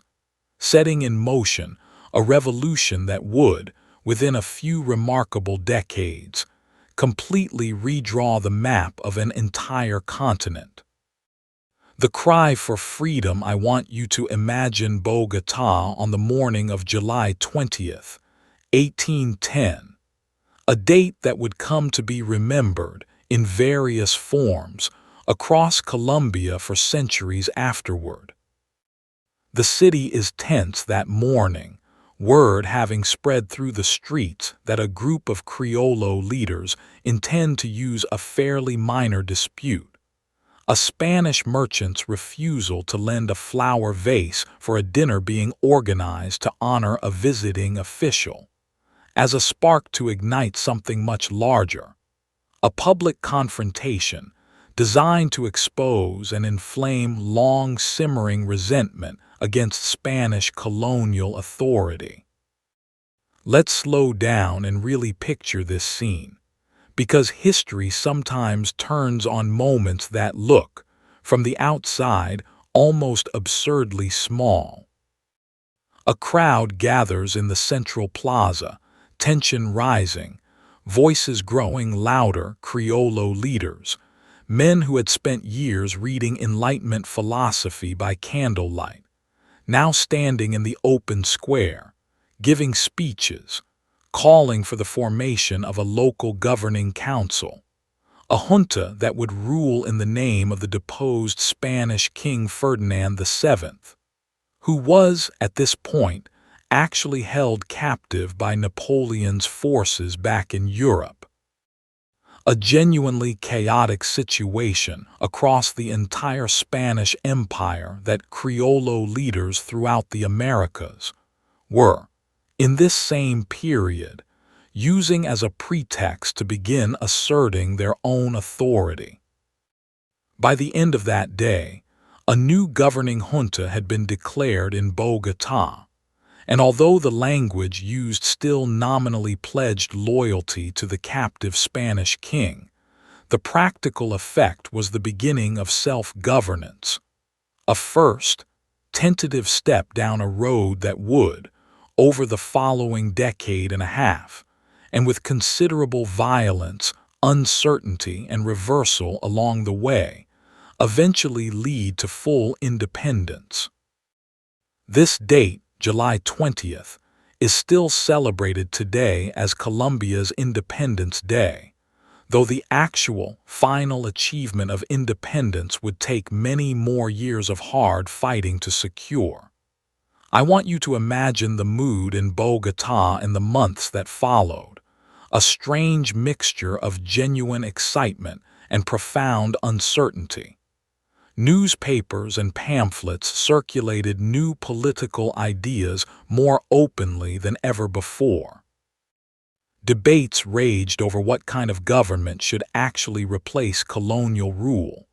and it's worth being honest that this early period, sometimes remembered rather grimly by later historians as the Patria Boba, the foolish fatherland, was marked by significant infighting among various regional factions and juntas across New Granada, each with different visions for the future, some favoring a strong centralized government, others favoring a looser federation of largely autonomous provinces. Disagreements serious enough to occasionally spill over into open armed conflict between different patriot factions. Even while the shared Spanish colonial authority they had all nominally rejected still loomed as a real threat. One of the important early figures in this independence movement was Antonio Nariño, a Bogotá intellectual who, years before these events, back in 1794, had taken the remarkable and genuinely dangerous risk of secretly translating and printing the French Declaration of the Rights of Man, distributing it in defiance of Spanish colonial censorship, an act that led to his arrest and years of imprisonment and exile. Imagine Nariño, working by candlelight in a hidden room, carefully setting type by hand, printing a document that dared to assert, in plain and radical language, that political authority ought to derive from the people rather than from a distant monarch, knowing full well the severe punishment that awaited him if discovered. He was indeed discovered, and spent much of the following years shuttled between prisons and exile across the Spanish Empire and Europe. Yet he returned to New Granada during the independence period and continued to play an important role in the unfolding political drama, a genuinely striking example of personal conviction sustained across years of real hardship. By 1815 and 1816, Spanish colonial authority, having largely stabilized back in Europe after the defeat of Napoleon, turned its attention seriously toward reasserting control over its rebellious American territories, and a large, well-equipped Spanish expeditionary force under General Pablo Morillo arrived in New Granada, launching a brutal campaign to crush the independence movement, a period remembered with particular bitterness as the Reconquista, or Reign of Terror, during which numerous independence leaders, including Antonio Nariño's associates and many others involved in the earlier juntas, were captured and executed, their deaths intended as a stark warning against further rebellion. I want you to imagine the fear that must have settled over Bogotá and the surrounding region during these years. Public executions carried out in the Central Plaza, a place that had, just a few years earlier, hosted the hopeful, chaotic beginnings of self-governance, families whispering news of arrests and executions in hushed, careful tones, uncertain who among their neighbors might report them to colonial authorities. A genuinely dark period that many historians consider the low point of the entire independence struggle, when Spanish reconquest might well have succeeded entirely, snuffing out the movement before it ever achieved lasting independence. But it was during this very darkest period that Simón Bolívar, a figure whose name would eventually become inseparable from the entire story of South American independence, began assembling the military campaign that would ultimately change everything. Bolívar, born into a wealthy Criollo family in Caracas, in what is now Venezuela, had already spent years fighting, losing, retreating and regrouping across various campaigns in Venezuela before turning his strategic attention toward New Granada, recognizing that liberating this territory would provide essential resources, manpower, and strategic position for the broader independence struggle across the entire region. In 1819, Bolívar undertook what would become one of the most celebrated military achievements in South American history, leading an army from the Venezuelan plains, across flooded lowland terrain during the rainy season, and then up and directly across the Andes Mountains, through a high, brutally cold mountain pass, to launch a surprise campaign against Spanish forces in New Granada from a direction they never expected an army to approach. I want you to imagine that crossing, because it truly was an extraordinary physical ordeal.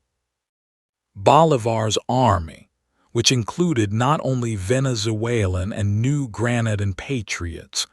but also a substantial contingent of British and Irish volunteers who had traveled across the Atlantic specifically to join the independence cause, first had to cross the flooded plains of Casanare during the rainy season, wading for days through waist-deep water,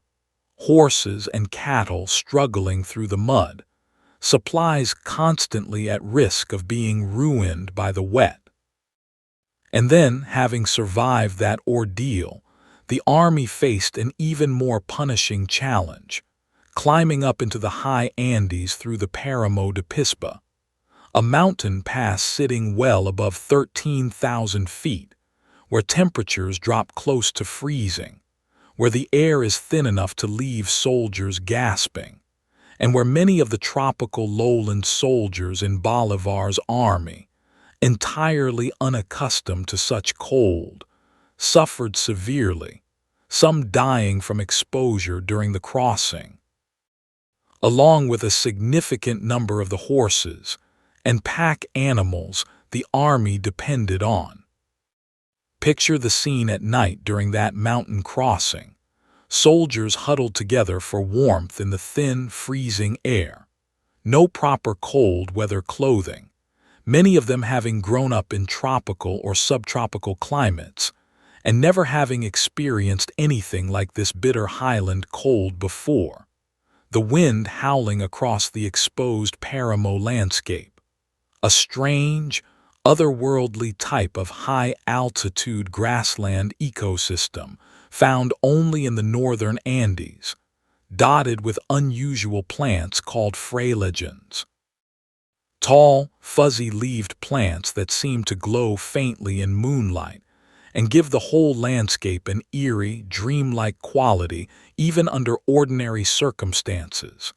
let alone during a desperate, freezing military crossing. Having survived that brutal ordeal, Bolívar's exhausted but determined army descended into the New Granadan highlands, and on August 7, 1819,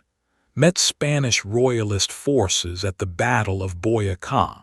near a river crossing not far from the town of Tunja.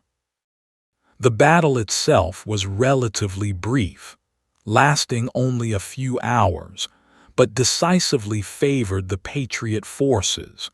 who managed to divide and defeat the Spanish army, capturing a large portion of the Royalist force and securing a victory that effectively opened the road to Bogotá itself. I want you to imagine Bolívar, exhausted from months of grueling campaigning, riding into Bogotá just days after the Battle of Boyacá, the city's residents pouring into the streets to greet the arriving Patriot forces, a genuinely emotional scene after years of Spanish reconquest and repression. Church bells ringing, crowds cheering, a sense, finally, after so many years of uncertainty and violence, that independence was actually, genuinely, within reach. The Battle of Boyacá is remembered today as one of the single most decisive moments in the entire South American independence struggle, and it's still commemorated as a major national holiday in Colombia. In the years that followed, Bolívar and his fellow patriot leaders continued pushing the independence struggle forward across the broader region, eventually helping to liberate Venezuela, Ecuador, and, further south, playing a role in the independence movements of Peru and Bolivia as well. A genuinely remarkable sweep of military and political achievement across an enormous stretch of the continent within just a handful of years. In 1819, even before the full independence struggle across the region had concluded, Bolívar helped establish a new political entity called Gran Colombia, an ambitious union intended to bring together the territories of present-day Colombia, Venezuela, Ecuador, and Panama into a single large republic, reflecting Bolívar's genuine, deeply held belief that the newly liberated Spanish-American territories would be far stronger, far more capable of resisting future foreign interference,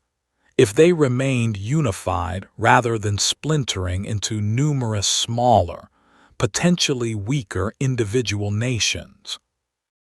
I want you to imagine Bolívar's vision for this moment, a man who had spent years fighting, suffering genuine physical hardship, losing friends and family members to war and disease, driven by a conviction that went well beyond simple military ambition, a genuine belief in the possibility of a unified, independent South America standing as an equal among the nations of the world. It's a vision worth sitting with for a moment, in all its genuine idealism, even knowing, as we'll discuss in our next chapter, that this particular vision of unity would ultimately prove very difficult to sustain in practice. For now, though, let's rest for a moment in this hopeful chapter of the story, in the ringing church bells and cheering crowds of a newly liberated Bogotá, in the genuine and hard-won achievement of independence after so many years of colonial rule, before we move forward gently into the more complicated decades that followed, when the difficult work of actually building a nation, rather than simply winning a war, would reveal challenges every bit as demanding as anything Bolívar's army had faced crossing those freezing Andean peaks. A fractured republic, let's imagine now, the difficult years that followed independence, because winning a war, as it turns out, is very often the easier part of building a nation. Gran Colombia, that ambitious Union Bolívar had worked so hard to establish, brought together an enormous and genuinely diverse territory, sprawling from the Caribbean coast of Venezuela down through the New Granadan highlands and out to the Pacific coast of Ecuador, a union that looked impressive on a map but proved, in practice, extraordinarily difficult to hold together. Picture the challenge honestly for a moment. Communication across this vast territory relied on horseback and sailing ship, meaning a message from the capital, eventually settled at Bogotá, could take weeks to reach political leaders in Caracas or Quito. Regional identities, shaped by generations of distinct colonial administrative history, remained strong, and many local leaders, having just fought a long and costly war specifically to escape rule from a distant capital, Madrid, found themselves increasingly uneasy about being governed instead from a different distant capital, Bogotá, however well-intentioned the new arrangement might have been. Political tensions within Gran Colombia also grew increasingly personal and bitter, particularly between Bolívar himself, who grew steadily more convinced that only a strong, centralized authority could hold the fragile new union together, and other prominent leaders, including Francisco de Paula Santander, a new Granadan general and statesman who had fought alongside Bolívar during the independence campaigns, but who favored a more constitutional, more decentralized approach to governance. Deeply wary of concentrating too much power in any single leader's hands, however heroic that leader's wartime record might have been. I want you to imagine the growing strain between these two men, once close wartime allies, now increasingly divided over fundamental questions about what kind of nation they had actually fought to create. Bolívar, in his final years, grew increasingly disillusioned, reportedly remarking, in a moment of genuine despair near the end of his life, that those who had served the revolution had essentially plowed the sea, a bitter reflection on how difficult, how seemingly impossible, it had proven to build lasting political stability out of the hard-won military victory. He died in 1830, still relatively young, worn down by illness, and by the accumulated exhaustion of decades of relentless struggle, having lived just long enough to watch Gran Colombia itself begin to formally dissolve, as Venezuela and Ecuador each moved to separate into their own independent nations that same year, leaving the remaining core territory to continue on alone as the Republic of New Granada, later renamed, through various constitutional changes across the following decades, eventually becoming the Republic of Colombia we'd recognize today. Let's slow down here, because the decades that followed independence, roughly the mid to late 1800s, were marked by significant,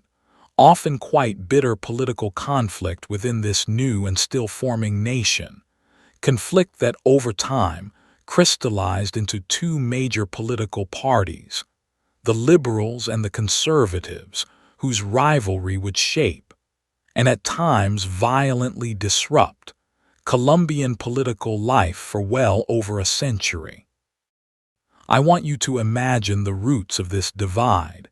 because it wasn't simply a matter of arbitrary political labels. Conservatives generally favored a strong central government, close ties between church and state,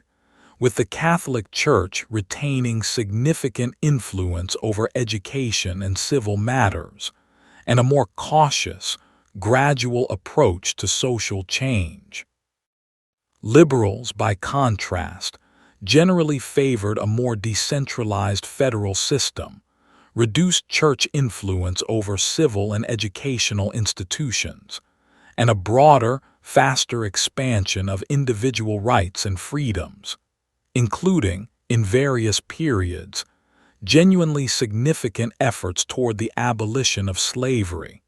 which was finally, formally abolished in Colombia in 1851, following a gradual process of legal reform stretching back several decades. These political divisions, deeply felt and often tied closely to regional identity, family loyalty, and religious conviction, repeatedly erupted into open civil war across the 19th century, a pattern that's honestly a bit exhausting to fully catalog, numerous conflicts of varying scale breaking out across the decades, including a particularly devastating civil war in the 1860s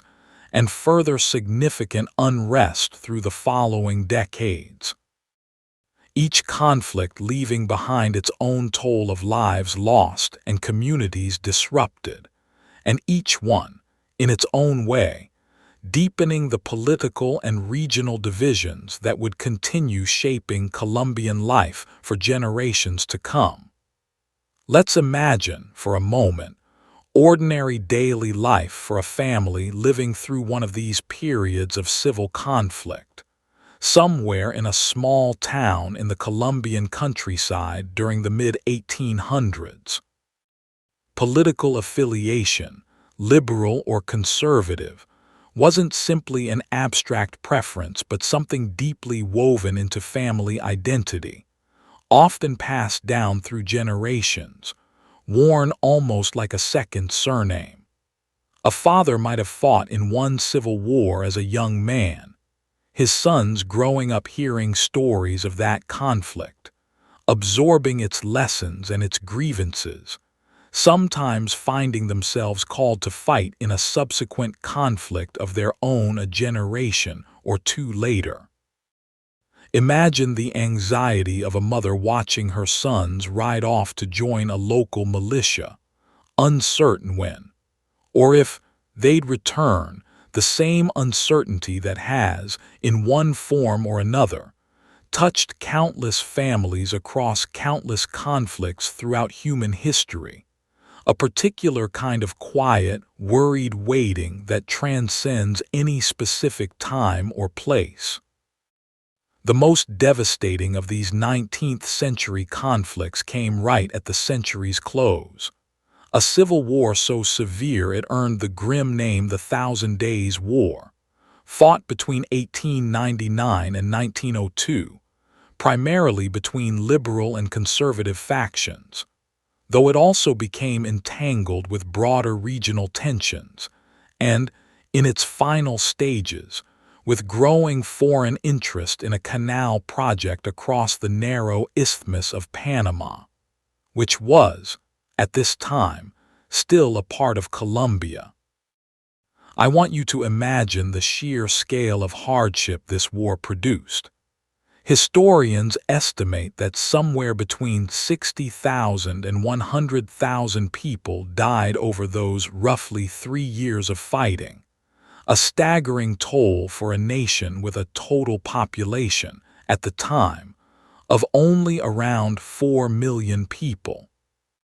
Entire regions saw their agricultural production collapse, families displaced, economies shattered,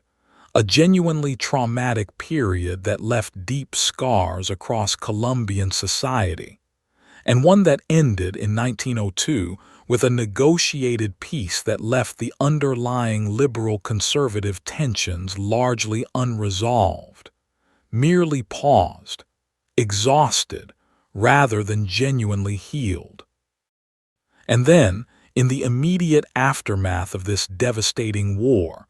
Colombia suffered another blow, one that still carries real political weight in Colombian national memory today. The United States, eager to build a canal across the Central American Isthmus to connect the Atlantic and Pacific Oceans, had been negotiating with Colombia over rights to construct such a canal through Panama.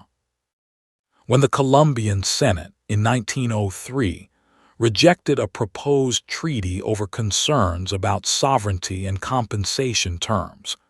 The United States government threw its support behind a Panamanian independence movement,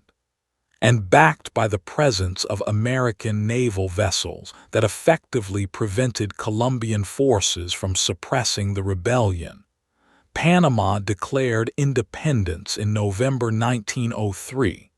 becoming a separate nation almost immediately, going on to grant the United States rights to build and control the canal that would open just over a decade later. I want you to imagine the mood in Bogotá when this news arrived. A nation still reeling from the devastation of the Thousand Days' War, now watching a significant portion of its own territory separate away, under circumstances that felt, to many Colombians at the time, and for generations afterward, like a profound injustice,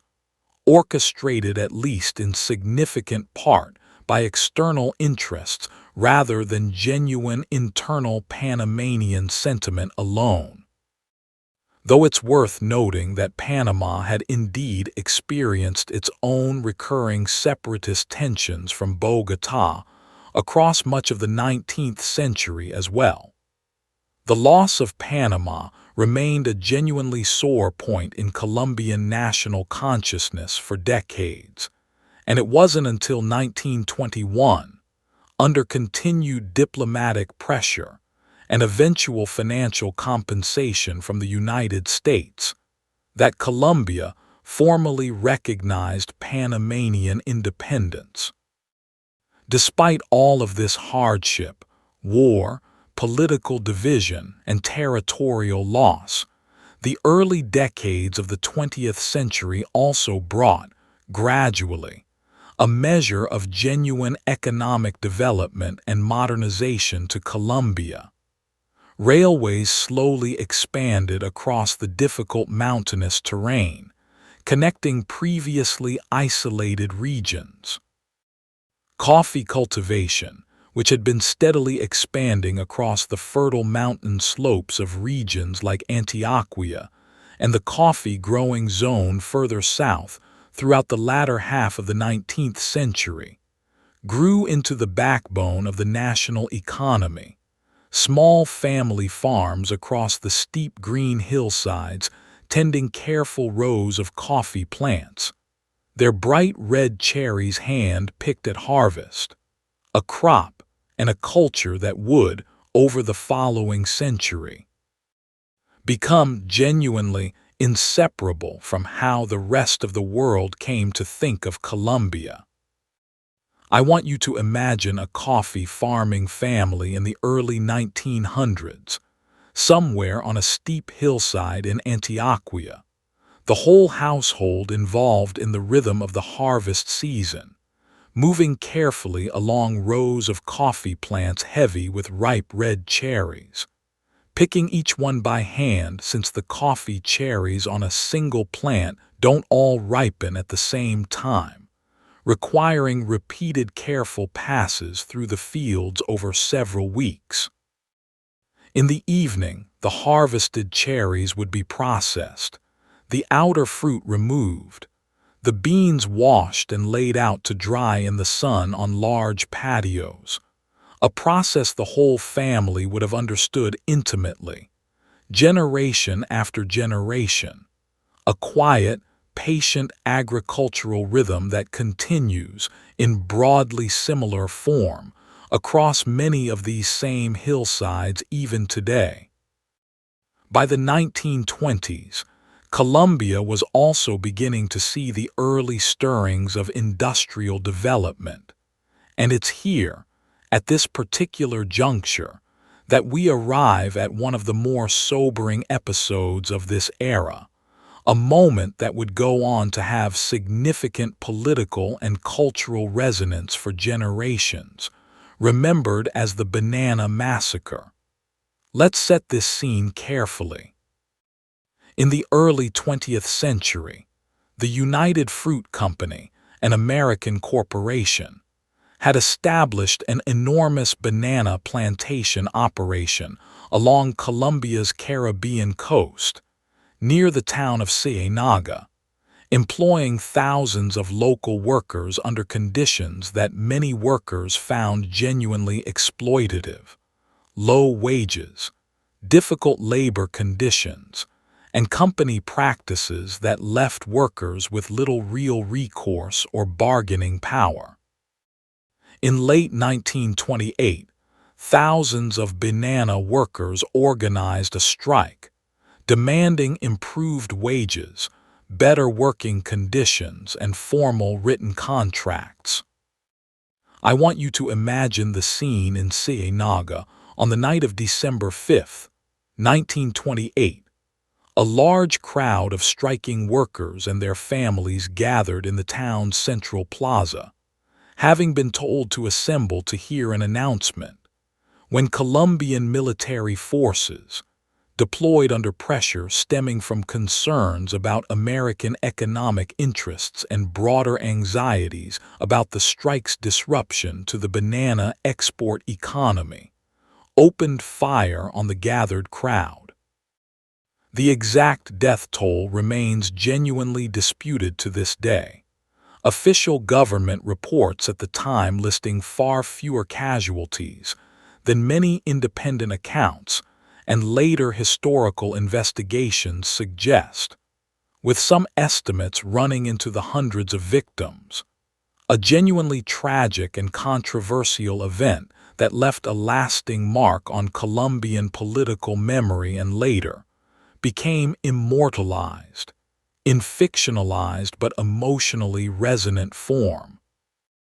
Within Gabriel Garcia Marquez's celebrated novel, 100 Years of Solitude, which many of you may have read or heard of, since Garcia Marquez himself would go on to become one of the most celebrated writers in the entire history of world literature.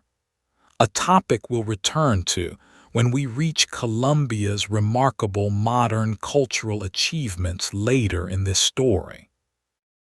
I think it's worth pausing here for a moment and just letting all of this settle: the fractured union, the repeated civil wars, the painful loss of Panama, and then, running alongside all of that hardship, the quiet, steady rhythm of coffee farms on green hillsides, families working the land the way their parents and grandparents had before them, life continuing in its patient, ordinary way,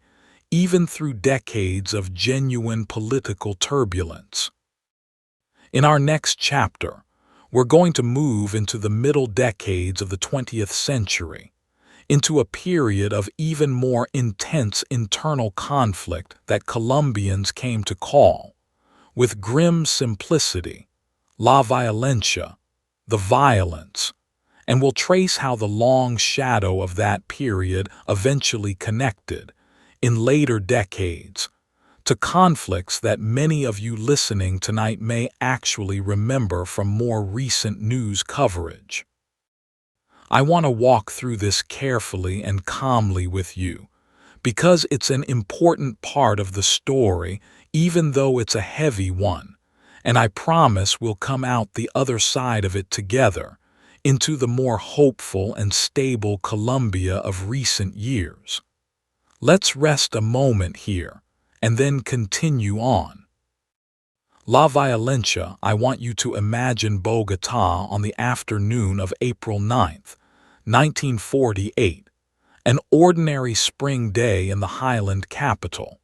people moving through the streets on their usual errands, when news suddenly began spreading through the city, spreading the way urgent news always seemed to in an era before instant communication, shouted from person to person, passed along in disbelieving fragments. Jorge Eliezer Gaitán, a hugely popular liberal political leader, a man whose passionate speeches on behalf of Colombia's working class and poor had made him, by this point, one of the most beloved and genuinely influential political figures in the entire country, had just been shot and killed on a downtown Bogotá street. Let's slow down and really sit with the significance of this moment, because it's genuinely one of the pivot points of 20th century Colombian history. Gaitán represented, to millions of ordinary Colombians, a real hope for meaningful change, a leader who spoke directly and passionately about the struggles of common people in a way that felt, to his many supporters, genuinely different from the traditional elite-dominated politics that had long characterized both the liberal and conservative parties. His assassination, the specific motives behind which remain, even today, not entirely settled among historians, triggered an immediate and explosive outpouring of grief and rage across Bogotá. I want you to imagine the scene that unfolded that afternoon and into the following days, remembered ever since as the Bogotazo, crowds pouring into the streets in shock and fury, riots breaking out across the capital, buildings burning, looting spreading through downtown, a city that had, just hours earlier, been going about its ordinary business,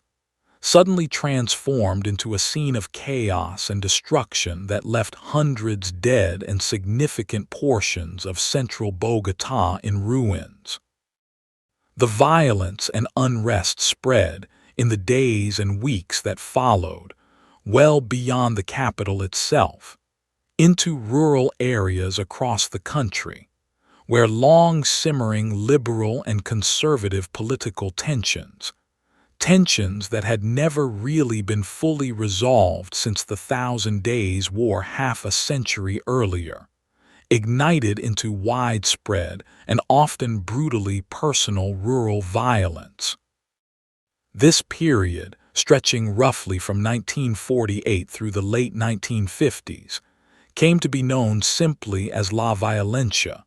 the violence, a deliberately stark, unadorned name for what was, in practice, a genuinely devastating period of civil conflict, fought not primarily through large organized battles but through smaller scale, often deeply personal and localized violence between liberal and conservative aligned communities across the Colombian countryside. Violence that historians estimate claimed somewhere between 200,000 and 300,000 lives over the course of roughly a decade. I want you to imagine, gently, what daily life must have felt like for an ordinary rural family during these years, in a small town somewhere in the Colombian highlands or countryside, where political identity, again, that inherited liberal or conservative loyalty passed down through generations, could suddenly become a matter of genuine physical danger, where neighbors who had lived alongside each other for years found themselves divided along these old political lines, where families sometimes fled their homes entirely, becoming displaced, seeking safety in larger towns and cities, a pattern of rural displacement that would, in various forms, continue to shape Colombian demographics for decades to come, contributing significantly to the rapid growth of cities like Bogotá and Medellin throughout the mid-20th century, as rural families sought safety and opportunity within urban areas. The intensity of La Violencia eventually began to ease in the late 1950s, following a political arrangement between liberal and conservative party leaders known as the National Front, an agreement under which the two parties agreed to alternate control of the presidency and share other government positions for a period of 16 years, a genuinely pragmatic, if imperfect, effort to diffuse the partisan violence that had consumed the country for so long. And in many respects, the National Front did succeed in significantly reducing the specific liberal versus conservative violence that had defined La Violencia. But it also, in the view of many historians, left many Colombians, particularly those on the political left who felt inadequately represented by either of the two traditional parties now sharing power in this arrangement, feeling politically excluded, a frustration that helped set the stage for the emergence of new armed movements in the years that followed. Let's move gently now into the 1960s, when several distinct guerrilla movements began to form across Colombia, each drawing on different ideological currents, but generally rooted in a shared sense of rural grievance, land inequality, and political exclusion. The largest and most enduring of these, the Revolutionary Armed Forces of Colombia, known by its Spanish initials FARC, formed in 1964, tracing its origins back to rural self-defense communities of largely liberal-aligned peasants who had organized during the worst years of La Violencia, and who, in the aftermath, evolved into an explicitly Marxist guerrilla movement. Initially rooted in specific rural areas and gradually expanding its reach across significant portions of the Colombian countryside over the following decades. A separate group, the National Liberation Army, known by its initials ELN, formed around the same period, drawing inspiration in part from the Cuban Revolution and liberation theology currents within segments of the Catholic Church. I want to be gentle but honest as we move through this next stretch of the story, because the following several decades of Colombian history, roughly from the 1960s through the early 2000s, were genuinely difficult ones, marked by an extended internal armed conflict involving guerrilla movements, and eventually, right-wing paramilitary groups that formed, at least initially, in response to guerrilla activity, along with, layered on top of all of this political and territorial conflict, the rise of an enormously profitable illegal drug trade beginning in the 1970s and expanding dramatically through the 1980s and into the 1990s, as criminal organizations, most infamously the Medellin and Cali cartels,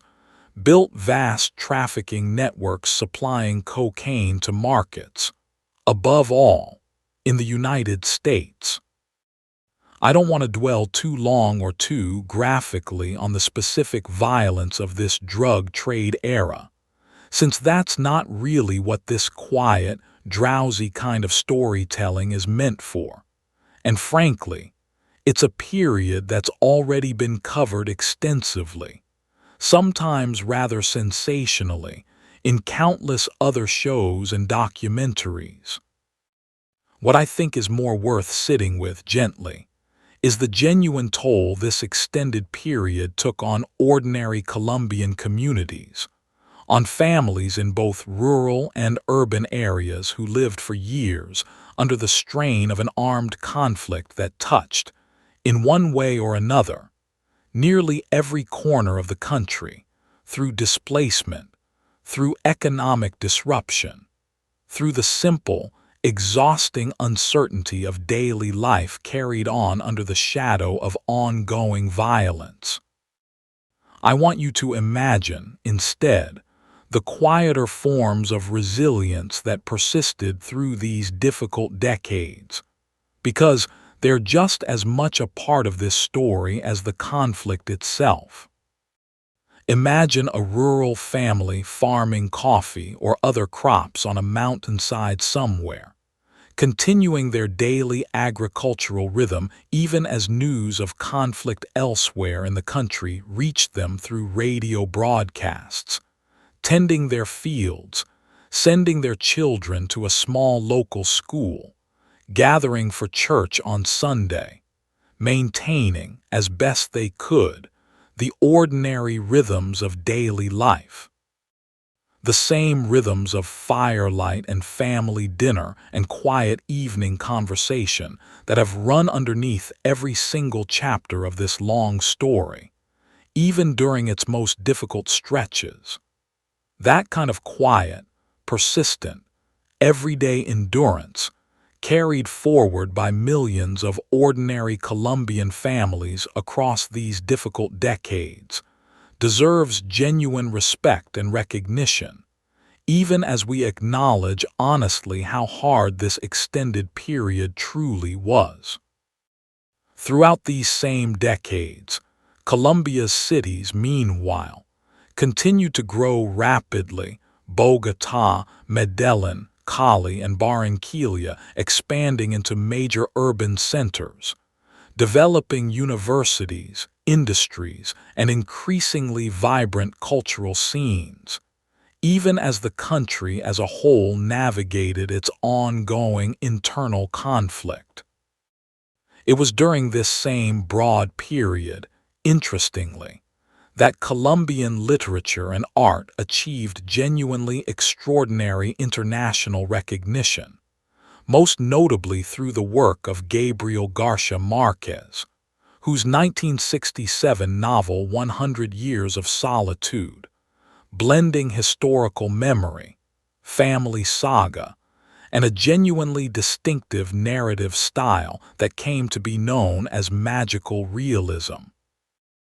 became one of the most celebrated and influential novels in the entire history of world literature,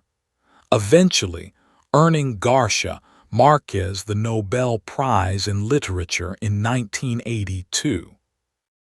I want you to imagine that in the midst of genuine national hardship, Colombian artists, writers, and musicians were, at the very same time, producing work of extraordinary beauty and international significance,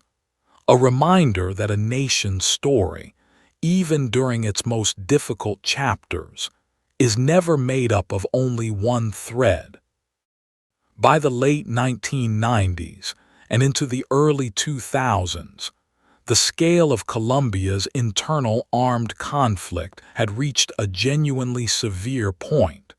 with significant portions of rural territory under guerrilla or paramilitary influence, and rates of violence, kidnapping, and displacement that placed enormous strain on Colombian society. But it was also during this period, gradually, that the seeds of eventual peace began, slowly and with considerable difficulty, to take root, a process we're going to walk through carefully in our next chapter, because I think, after everything we've covered together tonight, you deserve to hear how this long, difficult story eventually moved toward a more hopeful chapter, one that brings us, gently, into the Colombia so many people are discovering and falling in love with today. Let's rest here a moment, take a slow breath together, and then continue on toward that more hopeful turn. The long road to peace. Let's imagine a negotiating table now, set up in Havana, Cuba, in the year 2012, a location chosen specifically for its neutrality, far from the immediate pressures of Colombian domestic politics. Around this table sat representatives of the Colombian government, led under the administration of President Juan Manuel Santos, and representatives of FARC, the guerrilla movement that had, by this point, been engaged in armed conflict against the Colombian state for nearly half a century, since its formation back in 1964. This was not the first attempt at peace negotiations between the Colombian government and FARC. Previous efforts in the 1980s and again in the late 1990s and early 2000s having ultimately collapsed without producing lasting results. But this particular round of talks, beginning in 2012 and continuing for 4 long years, would eventually prove different. I want you to imagine the genuine difficulty of these negotiations. Because peace, it turns out, is very often harder to achieve than victory, requiring both sides to work through an enormously complicated set of issues. Land reform. Given that unequal land distribution in rural areas had been one of the original grievances underlying the conflict all the way back in the 1960s, political participation. Addressing how former guerrilla fighters might eventually participate in ordinary civilian political life, questions of transitional justice, how to hold accountable those responsible for wartime atrocities, while still creating genuine incentives for fighters to lay down their weapons, and the practical, painstaking logistics of how tens of thousands of armed combatants would actually go about disarming, demobilizing, and reintegrating into civilian society after years, in many cases decades, spent in the Colombian countryside as guerrilla fighters. Let's imagine for a moment a young FARC fighter during this period, someone who might have joined the movement as a teenager, recruited from a rural community affected by poverty, land conflict, or the broader violence of the surrounding conflict. Someone who had spent years living in remote jungle or mountain encampments, moving frequently to avoid government forces, learning to survive on very little, forming close bonds with fellow fighters who had, in many respects, become a kind of substitute family. For such a person, the prospect of laying down arms and re-entering civilian life carried enormous uncertainty, a fundamentally different kind of daily rhythm to adjust to, questions of how to find work, how to reconnect with family members not seen in years, how to navigate a society that, for many ordinary Colombians, still associated the FARC uniform with real and personal trauma. The human complexity of this transition on both sides deserves real acknowledgement, since peace processes, however necessary and however hopeful, are rarely simple or free of pain for anyone genuinely involved in them. In September of 2016, after 4 years of negotiation, the Colombian government and FARC announced a final peace agreement, a genuinely historic moment that brought a formal end to more than 5 decades of armed conflict between these two parties, a conflict that, over its full course, had claimed an estimated 220,000 lives and displaced several million people from their homes, numbers so large they're honestly difficult to hold in your mind all at once, representing an almost unimaginable accumulation of individual human loss and hardship spread across generations. I want you to imagine the initial agreement being put to a national referendum in October of 2016, and the genuine shock that followed when Colombian voters, in a very close vote, narrowly rejected the initial agreement, reflecting deep and genuinely understandable divisions within Colombian society over questions of justice and accountability. Many voters feeling that the terms offered too much leniency toward those who had committed serious wartime crimes. It's worth pausing on that result, because it reflects something genuinely important and complicated about peace processes in general, that even a deal negotiated with enormous care and effort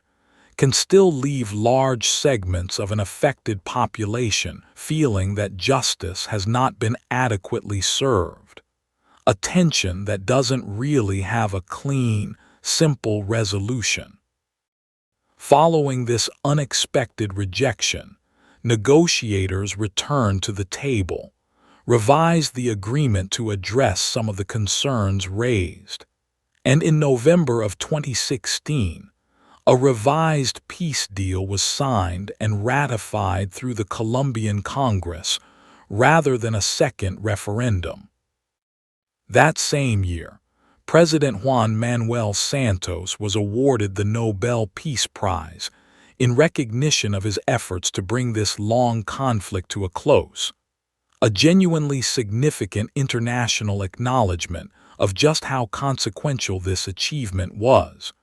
both for Colombia specifically, and as a broader example of how even the most entrenched, longest-running conflicts can, with sustained effort and genuine political courage on multiple sides,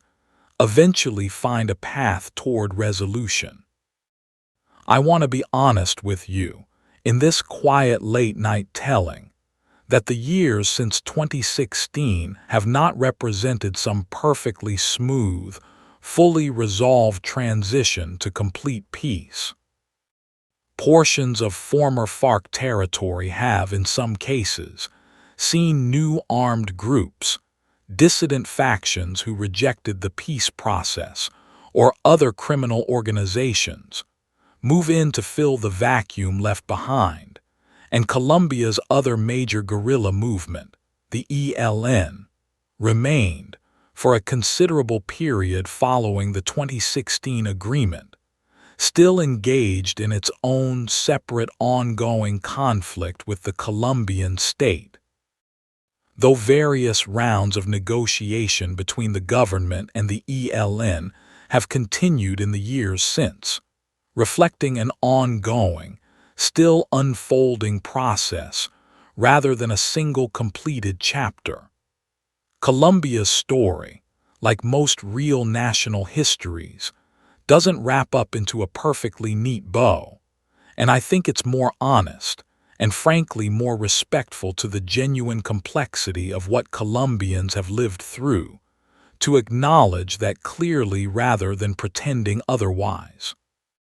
But I also want you to sit gently with just how significant the 2016 agreement genuinely was and continues to be for millions of Colombians. Imagine rural communities in regions that had, for decades, existed under the near constant presence of armed conflict. Communities where children had grown up never having known anything but the sound of that ongoing tension in the background of daily life, suddenly experiencing something genuinely new, a measurable, meaningful reduction in violence, roads that could be traveled more safely, agricultural land that could be farmed without the same level of risk, a slow, gradual return of a kind of ordinary daily normalcy that had, for entire generations in some of these communities, simply never been fully available before. I want you to imagine, specifically, a small rural town somewhere in a region that had once been heavily contested territory, maybe somewhere in the department of Meta or Caquetá, in the years following the peace agreement. Picture a market day in this town, years after the formal end of the conflict, vendors setting up stalls in the central plaza much as they might have generations earlier, farmers bringing produce in from surrounding fields, children walking to school along roads that, not so long before, would have carried genuine danger, a sense of cautious, hard-won, genuinely meaningful ordinary life slowly reasserting itself over ground that had, for so long been marked by conflict. That quiet return of ordinary daily rhythm, more than any single signing ceremony or Nobel Prize announcement, is really where the deepest meaning of this peace process lives, in the accumulated small freedoms of millions of individual Colombian lives, gradually, unevenly, but genuinely becoming a little bit safer, a little bit more stable, year by year. Now, having walked through this long and often difficult history together, from ancient hunters on a cold highland plateau, through golden ceremonies and Spanish conquest, through colonial centuries and hard-won independence, through civil wars and a long, painful internal conflict, and finally to this hopeful, if still imperfect, turn toward peace, I want to bring us gently into the present, into the Colombia that exists right now, in this same year that you're listening to my voice tonight. Because I think it deserves a full, warm, appreciative look, not just as a historical destination, but as a genuinely living, breathing place, full of ordinary people going about their ordinary lives, much like people everywhere else in the world, including, I'd guess, wherever you happen to be lying right now as your own eyes grow heavy. Let's rest here just a moment longer, and then step gently into the Colombia of today. Colombia today, I want you to imagine waking up in Bogotá this morning, in the year 2026, in a city of roughly 8 million people spread across that same high, cool plateau, where the Muisca once tended their fields of maize and potatoes, where Jimenez de Quesada's exhausted soldiers once stumbled out of the forest, where church bells once rang out warnings during the darkest years of Spanish reconquest. The air at this altitude is still thin and cool, even now, and if you stepped out onto a balcony early enough, you'd likely see that same soft morning mist settling over the surrounding mountains that has settled over this particular plateau for thousands and thousands of years, long before any of the history we've walked through tonight ever began. Modern Bogotá is a genuinely striking blend of old and new colonial-era churches and government buildings clustered in the historic La Candelaria neighborhood, their whitewashed walls and wooden balconies looking much as they might have a couple of centuries ago, standing not far at all from gleaming modern office towers, busy shopping districts, and a sprawling, energetic university district home to hundreds of thousands of students. The city runs on a rhythm that would feel, in many ways, quite familiar to anyone listening from an American city tonight. Morning commuters filling buses and the city's distinctive Trans-Milenio rapid transit system. Coffee shops filling with people grabbing a quick breakfast. Tinto, that small, strong, unsweetened black coffee that remains an absolutely everyday ritual across Colombia, sold from thermoses by street vendors on nearly every corner. A quiet, steady thread connecting the ordinary mornings of contemporary Bogotá residents to countless generations of Colombians before them, who also, in their own way, started their day with something warm. Let's imagine, for a moment, an ordinary Colombian family's Sunday, because Sundays, across much of Colombia, still carry a particular unhurried, family-centered quality that many people find genuinely comforting. Extended families often gather for a large midday meal, perhaps ajiaco, a hearty Bogotá specialty soup made with several varieties of potato, chicken, corn, and a distinctive herb called guascas, served with rice, avocado, and cream, a dish that traces its roots directly back to indigenous Muisca culinary traditions, adapted and refined over centuries into the comforting, familiar meal it is today. Or perhaps, if this family happens to live along the Caribbean coast, Sunday lunch might instead center around fresh fish, coconut rice, and patacones, twice fried plantains, flavors carrying the deep imprint of that region's blended indigenous, African, and Spanish culinary heritage that we explored back when we walked through Cartagena's old stone streets. I want you to imagine the sounds of a Colombian household on an ordinary evening, somewhere in Medellin perhaps, a city built into a narrow mountain valley, its steep hillsides now covered with houses connected, remarkably, by an innovative system of cable cars, the Metrocable that carries residents of hillside neighborhoods, many of them communities that faced genuine hardship and marginalization during the difficult decades of conflict we discussed earlier. Down into the city center for work and school, a genuinely thoughtful piece of urban planning that transformed daily life for hundreds of thousands of residents, and that urban planners from other countries now study as a model for how public transit can meaningfully connect underserved communities. In the evening, you might hear music drifting from open windows, perhaps vallenato,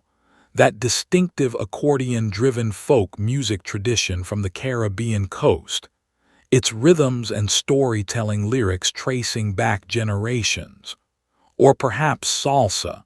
since Cali, further south, has developed such a passionate devotion to salsa dancing that it's often called the salsa capital of the world, its dance schools and social clubs filling with dancers most nights of the week, moving to rhythms that themselves carry echoes of that centuries-old blending of African, indigenous, and European musical traditions. We traced all the way back to colonial Cartagena. Colombia's cultural achievements over the past several decades genuinely deserve a slow, appreciative pause here, because they represent one of the most remarkable threads running through this entire story. We've already talked about Gabriel Garcia Marquez and his extraordinary literary legacy, but Colombia's contribution to global culture extends well beyond literature. In music, Colombian artists have achieved genuinely enormous international reach and influence in recent decades, blending traditional rhythms like cumbia and vallenato with contemporary pop and reggaeton influences, producing music that fills stadiums and streaming platforms around the entire world. In visual art, painters and sculptors working in distinctly Colombian styles, drawing on the same rich, layered cultural heritage we've traced tonight, indigenous, African, and Spanish threads woven together, continue to gain international recognition and museum recognition. And Colombian cuisine, once relatively little known outside the country's own borders, has in recent years been gaining increasing international appreciation,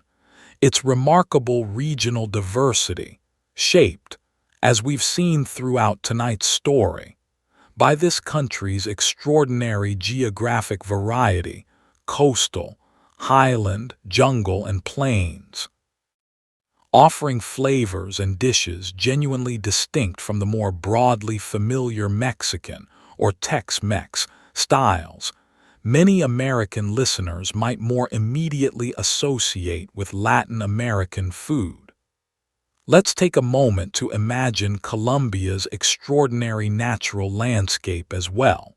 because this too remains every bit as remarkable today as it was for those ancient hunter-gatherers on the cold plateau 12,000 years ago. Colombia is recognized as one of the most biodiverse countries on the entire planet, home to more species of birds than any other country in the world, well over 1,900 distinct species, along with extraordinary numbers of butterflies, orchids, amphibians, and countless other forms of life, distributed across an almost impossibly varied landscape. Amazon rainforest in the south, Andean cloud forest and Paramo grasslands in the highlands, Caribbean coastline and desert in the north, Pacific coastline draped in some of the wettest rainforest on Earth to the west, and wide open plains, the llanos, stretching across the east. I want you to imagine a birdwatcher, perhaps an American visitor drawn specifically by Colombia's remarkable ornithological richness,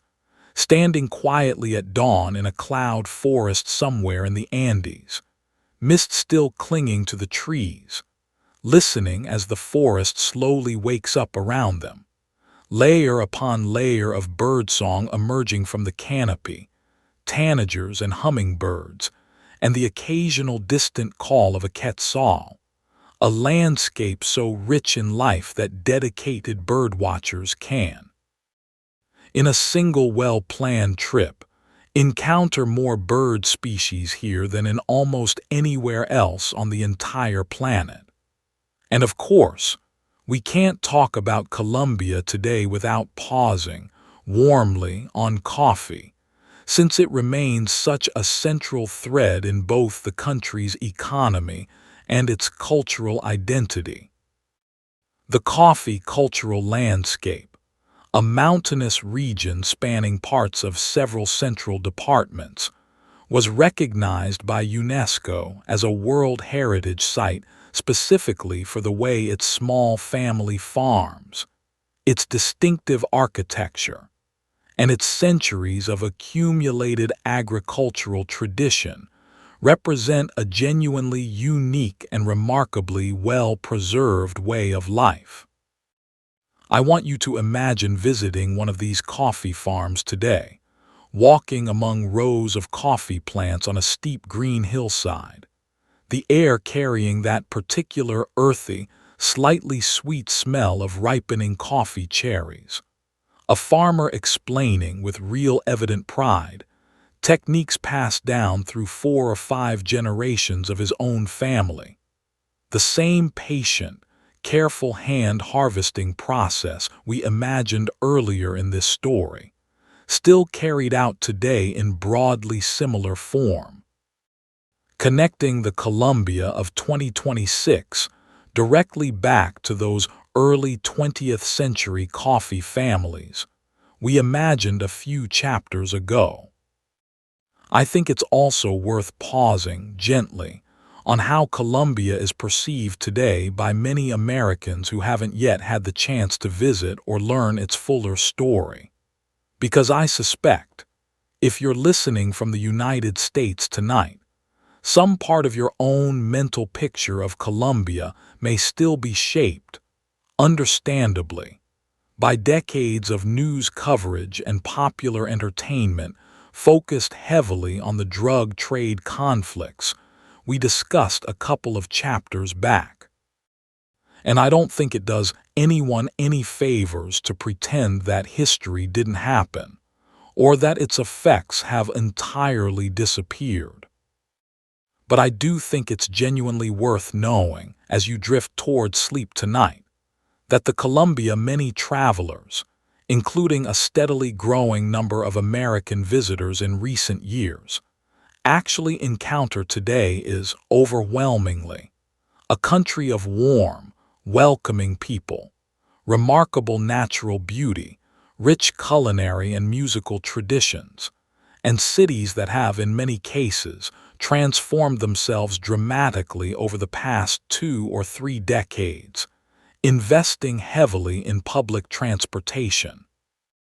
public art, parks, and libraries. Medellin in particular having undergone such a remarkable transformation that urban planners and city officials from around the world now travel there specifically to study what's often referred to as its social urbanism approach, building striking public architecture, libraries, and cultural centers directly within neighborhoods that had once faced significant hardship and neglect. Let's imagine, finally, an ordinary evening in Cartagena today, since we spent such a long, careful chapter walking through its colonial history earlier tonight. Picture those same old stone walls,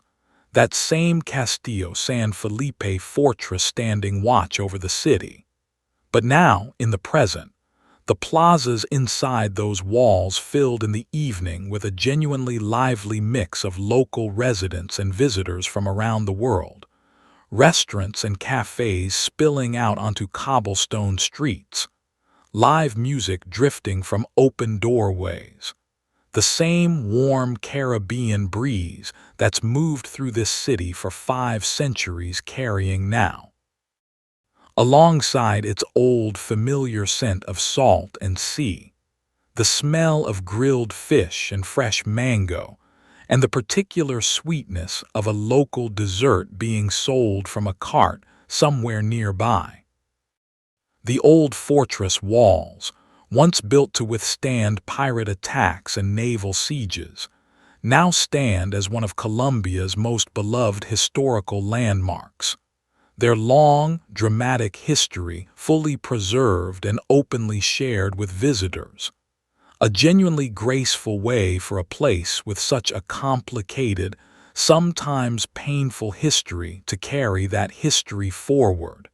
not by hiding it, but by understanding it fully and moving thoughtfully beyond it.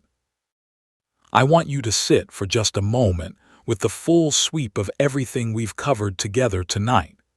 12,000 years of human presence on this land, ancient hunters and early farmers, golden ceremonies on a still mountain lake, terraced cities swallowed by jungle and rediscovered centuries later, Spanish ships appearing on the horizon, and everything, both remarkable and genuinely tragic, that followed from their arrival. Centuries of colonial life, its rigid hierarchies and its quiet acts of resistance and endurance. A hard-won independence, crossing freezing mountain passes on the way to a decisive battlefield victory. A fractured young republic civil wars, a painful territorial loss. Decades of internal conflict, difficult and genuinely painful to sit with, but ultimately met, however imperfectly, with a hard-won and still unfolding peace. And now today, a country of 8 million people in its capital alone, more species of birds than anywhere else on Earth, coffee farms tended by families whose techniques stretch back generations, cities transforming themselves with genuine creativity and care, and millions of ordinary people, right now, tonight, going about their ordinary evenings, cooking dinner, putting children to bed, maybe listening in their own quiet moment to their own version of a long, calming story much like this one. What the fire remembers before we close tonight, I want to take you back, just once more, through the different fires we've sat beside together during this long story, because I think there's something genuinely worth noticing in how they connect, one to the next, across all those thousands of years. Let's imagine them all lined up together, for a moment, the way you might imagine a long row of lit windows stretching off into the dark. There's the small fire under a rock overhang on the cold Andean plateau, 12,000 years ago. A family huddled close, watching sparks drift up into a night sky that would have been almost unimaginably clear, unpolluted by any artificial light for thousands of miles in every direction. More stars visible than most of us listening tonight have ever seen in our own lives. There's the low fire inside a round Muisca house, smoke curling up through the thatch, a mother grinding maize while her children sleep close beside her for warmth. There's the goldsmith's small charcoal fire, somewhere in the Quimbia River valleys, firelight catching on his focused, careful face as he shapes molten gold into the delicate figure of a bird. There's the anxious watch fire on Cartagena's stone walls, a young soldier straining to hear whispered warnings carried along an ingeniously engineered tunnel. There's the single candle burning late in a Criollo scholar's study in colonial Bogotá, illuminating pages of dangerous new ideas about liberty and self-governance. There's the desperate, freezing campfires along the Páramo de Pispa, soldiers huddled together against a cold their tropical bodies had never known, on their way toward a battle that would help birth a nation. And there's the fire, however you imagine it, warm lamp or glowing stove or simple household hearth, of an ordinary Colombian family tonight, in this very year, gathering for dinner in Bogotá or Medellin or Cartagena, or some small rural town whose name we haven't even had time to mention, carrying forward, without perhaps even fully realizing it, threads of tradition and memory reaching all the way back to every single fire we've just imagined together. I want you to pause, just for a moment, and think about how genuinely different daily life was across these different eras, and yet how strikingly similar certain things have remained. The ancient hunter-gatherer family and the modern Bogotá family both, in their own ways, gather around warmth at the end of the day. Both worry, in their own particular fashion, about their children's futures. Both find comfort in shared food, in familiar voices, in the particular safety of a well-known, well-loved space at the close of an uncertain world. 12,000 years is an almost incomprehensibly long stretch of time, and yet some threads of ordinary human experience really do seem to run continuously through the whole of it, quiet, persistent,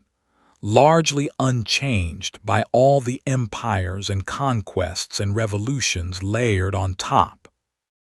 At the same time, I don't want to overstate that continuity into something falsely comforting,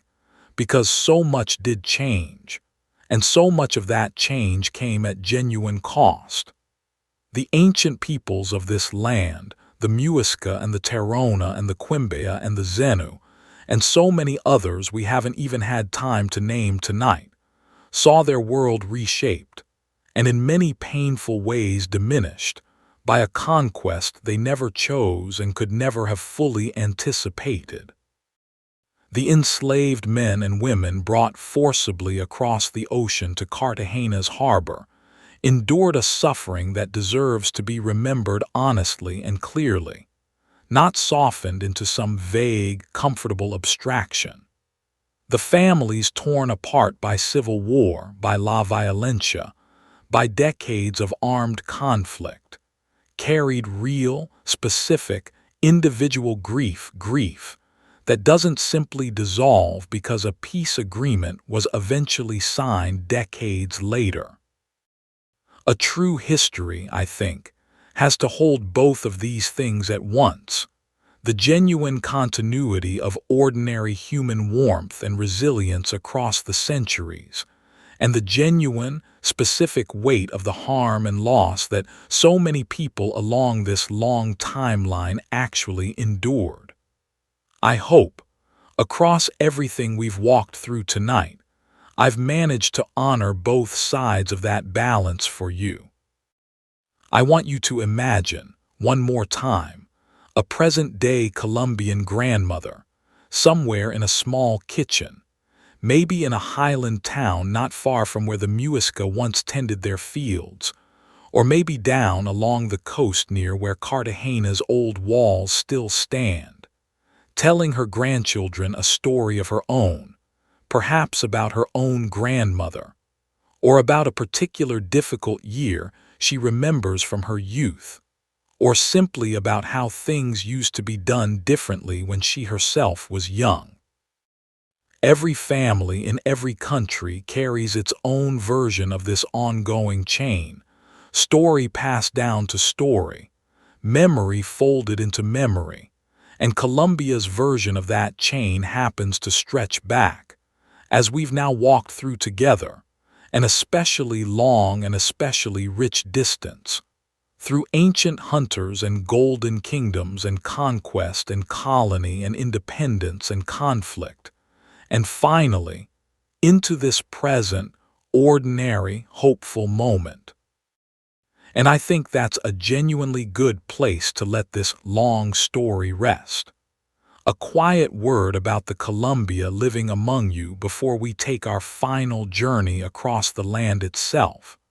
I want to pause on something that might feel a little closer to home for many of you listening tonight from the United States, because there's a very good chance that Colombia isn't only a distant story for you. There's a very good chance that some of you have a Colombian coworker,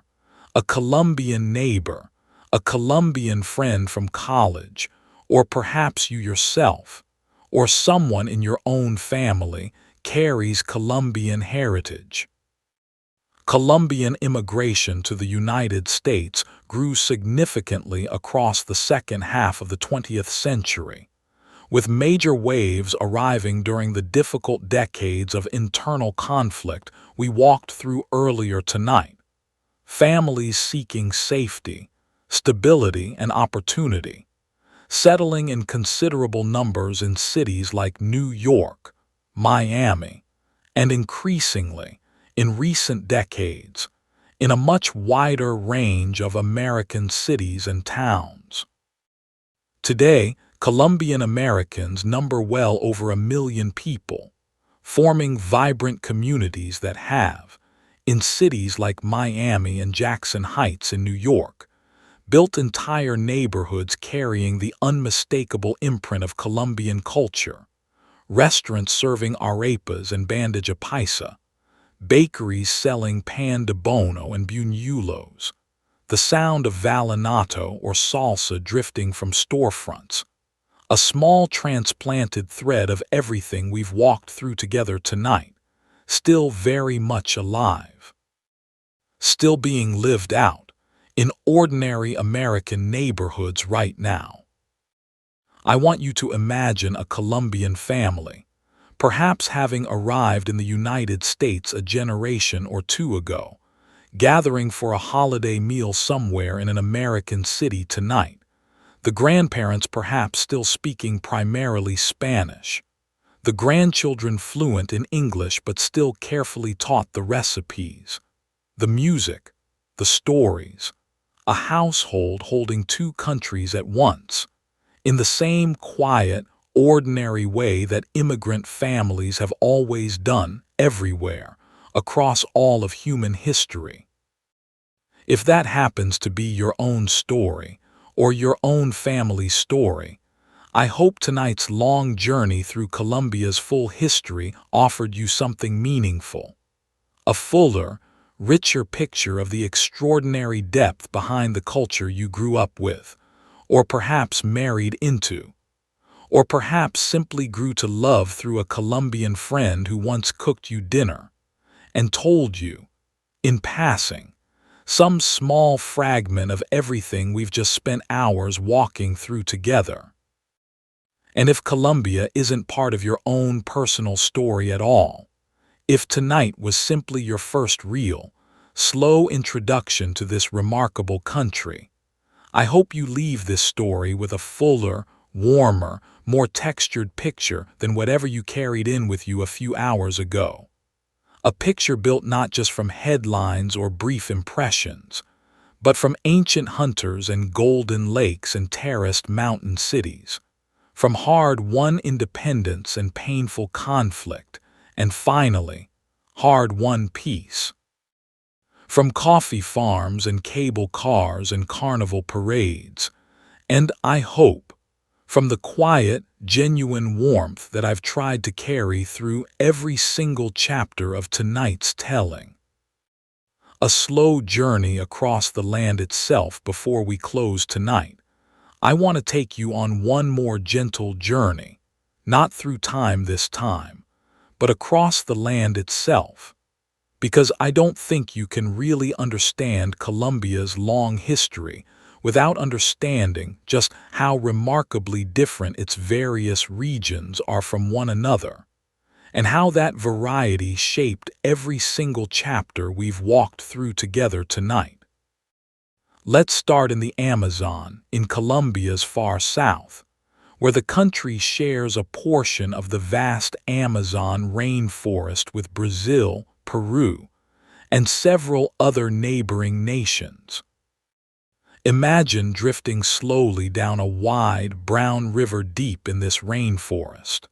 the water moving with a slow, patient strength, dense green forest crowding both banks, the air thick and warm and alive with sound, insects humming in a constant low layer beneath the occasional sharp call of a bird, or the distant, deep whoop of howler monkeys somewhere back in the canopy. Indigenous communities have lived in this region for thousands of years, many of them maintaining, even today, traditional knowledge of the forest's plants and animals passed down across countless generations. A body of knowledge scientists are still, even now, working to fully understand and document. I want you to imagine a small riverside community here, houses built on stilts to accommodate the river's seasonal rise and fall, canoes tied up along the muddy bank, children swimming in the shallows in the late afternoon, while their parents mend fishing nets nearby. The whole rhythm of daily life still deeply tied, as it has been for thousands of years, to the patient, powerful rhythm of the river itself. Now let's travel northwest to the Pacific coast, a region called the Choco, one of the wettest places on the entire planet, receiving so much rainfall each year that the forest here takes on an almost otherworldly, deep, saturated green, mist perpetually rising off the canopy, rivers running high and fast through dense jungle. This region is home to many Afro-Colombian communities, descendants of enslaved people who, in earlier centuries, either escaped or were eventually brought here to work in gold and platinum mining operations. Communities that have, over generations, developed rich musical and culinary traditions distinct even from those of the Caribbean coast we explored earlier. Imagine a small fishing village here, wooden houses raised on stilts along the shoreline, the sound of waves and rain almost constant, a particular style of marimba music, its wooden keys producing a warm, resonant tone, drifting from a gathering somewhere nearby in the evening, voices layered in call and response singing traditions that trace their roots directly back to West African musical heritage, carried across the ocean centuries ago and kept alive, remarkably, in this remote, rain-soaked corner of the country ever since. Let's move now to the Llanos, the wide eastern plains we briefly imagined a few chapters back, a landscape almost startlingly different from the dense rainforest we've just left, wide open grassland stretching to a flat horizon in every direction, punctuated by scattered trees, and during the rainy season, extensive flooding that transforms parts of this landscape into a shallow, temporary wetland teeming with birds and other wildlife. Picture a llanero, a plainsman, riding across this open grassland at dawn, tending cattle much as his ancestors did generations earlier. The sky enormous overhead, streaked with the particular soft colors of an early morning sunrise over flat, open land. No mountains here to catch the light. Just an endless, gentle expanse of grass and sky meeting at a horizon that seems, in the early morning haze, to go on forever. In the evening, gathered around a fire with other workers, he might share a meal of carne asada, grilled meat, cooked slowly over open coals, while someone nearby plays a harp, an instrument that, along with the quattro, a small four-stringed guitar, forms the backbone of musica llanera, that distinctive folk music tradition of the plains we touched on earlier, its melodies carrying across the flat, open grassland in a way that feels, somehow, perfectly suited to this particular landscape. Now let's climb back up into the Andes, into the heart of the coffee region, since we've already spent time here earlier tonight, but I think it deserves one more slow, appreciative look before we close. Imagine early morning mist settling into a steep green valley, coffee plants arranged in careful rows along the hillside, their dark green leaves still beaded with overnight dew, a small farmhouse with a wraparound porch, its wooden railings and colorful painted shutters reflecting a distinctive regional architectural style that's become, over the past century, genuinely iconic, recognized across Colombia as a symbol of this particular region's warm, hospitable character. Picture a farmer stepping out onto that porch in the cool early morning air, a cup of tinto in hand, looking out over the misty valley below, the same quiet, patient satisfaction of a long day's careful work ahead that farmers in this region have felt for well over a century now, tending the same crop, on much the same land, using techniques refined across generation after generation of careful, patient family knowledge. And finally, let's return one last time to the Caribbean coast, where our story of Spanish arrival and colonial life unfolded so many chapters ago. Picture the port city of Barranquilla at the mouth of the Magdalena River, a city that grew, over the 19th and 20th centuries, into one of Colombia's most important commercial hubs, and that today hosts one of the largest and most vibrant carnival celebrations anywhere in the world. A tradition blending indigenous, African and Spanish cultural influences into an explosion of music, dance, elaborate costume, and genuine, infectious community joy each year in the weeks before Lent. Imagine the streets during this celebration, filled with dancers moving to cumbia rhythms, elaborate parade floats, masks and costumes representing characters and traditions passed down across generations, the whole city given over for these few days each year, to a shared celebration that traces its roots back through centuries of this coast's remarkably layered cultural history. The very same layered history, indigenous, African, and Spanish, that we've traced together, thread by careful thread, across this entire long story tonight. I want you to sit for a moment with just how much variety exists within this single country's borders, rainforest and desert, snow-capped peaks and endless grassland plains,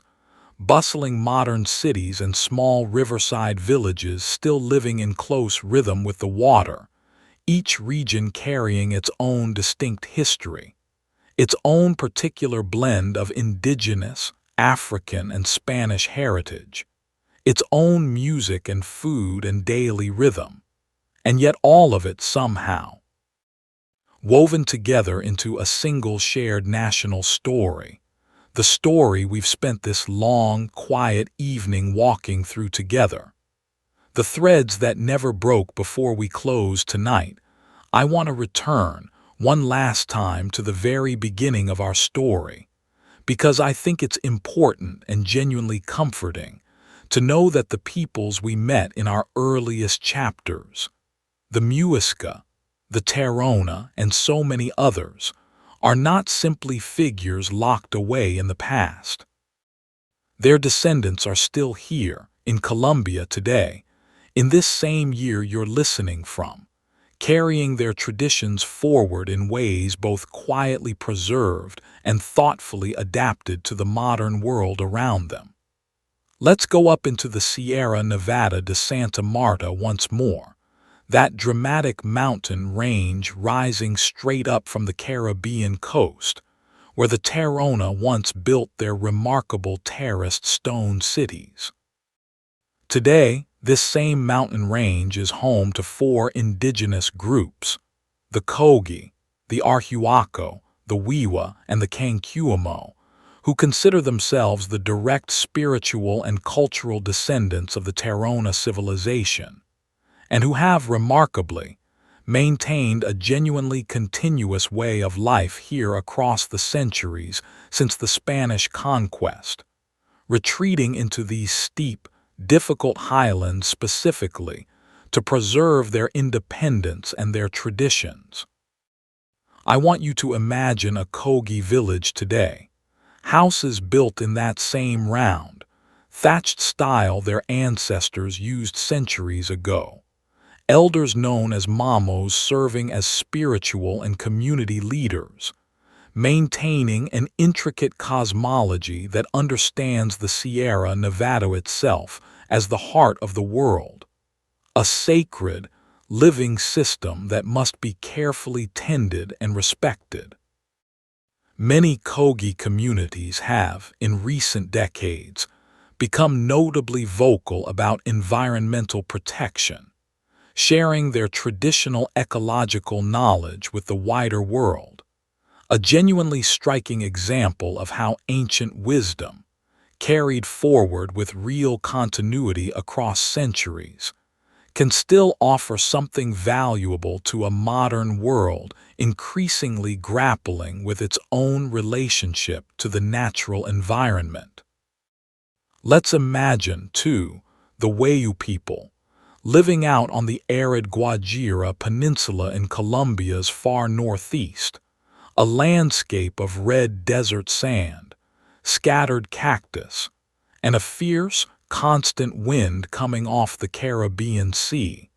a landscape so different from anywhere else we've visited tonight that it hardly seems like it could belong to the same country.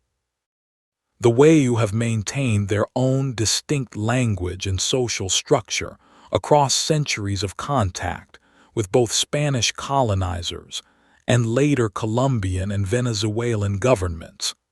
a matrilineal society organized around extended family clans, renowned for intricate woven bags called mochilas, each one taking days or weeks of careful, patient work to complete, patterns and colors passed down through generations of women teaching daughters and granddaughters this same careful craft.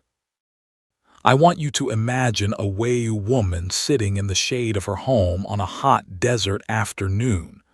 wind rattling through nearby brush, her hands moving in a slow, practiced rhythm as she weaves, a skill she likely learned from her own mother as a young girl, continuing a tradition that predates, by a considerable margin, any Spanish ship ever arriving on this coast. And in the Amazon region we visited a couple of chapters ago, dozens of distinct indigenous groups, some with populations numbering only in the hundreds, continue to maintain traditional languages, hunting and fishing practices, and spiritual traditions deeply tied to the rainforest itself, even as they navigate genuinely difficult modern pressures, deforestation, resource extraction, and the ongoing challenge of preserving distinct cultural identity within a rapidly changing broader world. Some of the most remote of these communities, sometimes called uncontacted or voluntarily isolated peoples, have chosen to avoid sustained contact with the outside world entirely, a choice that the Colombian government has, in recent decades, worked to legally respect and protect, recognizing their right to continue living according to their own traditions, undisturbed. Deep within the forest, their ancestors have called home for longer than almost any other continuously inhabited place on the entire planet. I want you to sit, gently, with this thread of continuity, because I think it's one of the most quietly remarkable parts of this entire long story. Empires rose and fell here. Conquest reshaped the land and its politics in ways both terrible and permanent. And yet, woven all through the middle of everything we've discussed tonight, indigenous communities have continued, in various forms, adapted and evolved but genuinely continuous, to carry their own particular threads of tradition forward across 12,000 years, into this very evening, into this very moment, as you lie there listening, somewhere far away, to a story about a land many of these same families still call home. And so, buddy, that brings us to the end of tonight's long journey. 12,000 years, give or take, compressed into this one quiet evening together. I hope, somewhere along the way, your body has done exactly what it's supposed to do during a story like this, settled a little deeper into the pillow, your breathing slowed, your thoughts loosened from whatever was tugging at them when you first pressed play tonight. Let's just sit, for a moment, with the whole shape of it one final time, gently, without rushing. We began on a cold, misty plateau 12,000 years ago, with a small family sleeping close together under a rock overhang, embers glowing low against the dark. We watched farming slowly take root, watched villages rise along rivers and coastlines, watched distinct and remarkable civilizations, the Muisca, the Tairona, the Quimbia, the Zenu, the people of San Agustin, build their own particular ways of life, each shaped by its own corner of this extraordinarily varied land. We stood on a quiet mountain lake and watched a golden ruler dive into still water, an image that would, through rumor and mistranslation, launch a legend that pulled sailors across an entire ocean. We watched strange sails appear on the horizon, and we walked, honestly and without flinching, through everything that followed: conquest, disease, colonial hierarchy, and the deep, sustained injustice of slavery, alongside quieter threads of resistance and endurance. A fortified settlement in the hills near Cartagena still speaking its own language after 4 centuries. A young lawyer risking his freedom to print forbidden words about liberty. We climbed, alongside Bolivar's exhausted army, up through a freezing mountain pass, and we felt, if only for a moment, the relief and hope of a newly liberated capital ringing its church bells. We watched that hope fracture into decades of civil war, watched a country lose a piece of its own territory, watched, later, a devastating strike answered with violence in a small coastal town. We sat with the genuine weight of La Violencia, and with the long, difficult decades of conflict that followed, and we watched, finally, exhausted negotiators in Havana slowly, painstakingly build a peace that, however imperfect, however still unfolding even today, brought real and measurable relief to millions of ordinary lives. And we ended, gently, in the Colombia of right now, in coffee farms and cable cars and carnival parades and quiet Sunday family dinners, a country carrying every single one of those long centuries forward within it, all at once, in every single ordinary day. I want you to imagine, one final time tonight, that you're not just hearing about this place from a distance, but that you're actually there, somewhere in Colombia, right now, as I finish this sentence. Maybe you're up in the cool Bogota highlands, mist settling over the mountains, a cup of tinto going cold on a nearby table. Maybe you're down on the warm Caribbean coast, waves moving quietly against Cartagena's old stone walls, music drifting faintly from somewhere in the old city. Maybe you're on a coffee farm in the Andes, dew still on the leaves, the whole valley wrapped in that particular soft, early morning quiet. Wherever you've imagined yourself tonight, I hope it felt real enough, vivid enough, to carry you gently the rest of the way towards sleep. And now, as we close, I want to ask you something I like to ask at the end of every one of these long stories. I'd love to know where you were listening from tonight, whatever city, whatever country, whatever quiet corner of the world you happen to be lying in while my voice walked you through 12,000 years of Colombian history. And I'd love to know what time it was for you, too,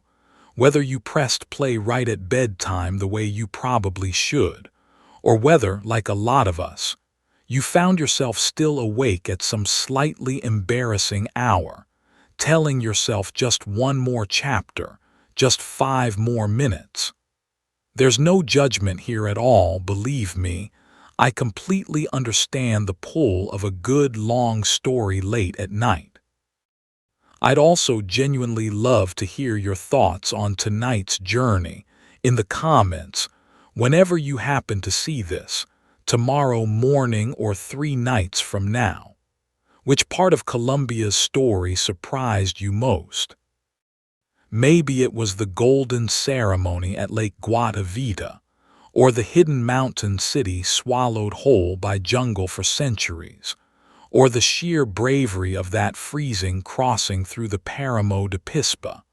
Or maybe it was simply learning just how remarkably biodiverse this one country actually is, home to more bird species than anywhere else on the entire planet.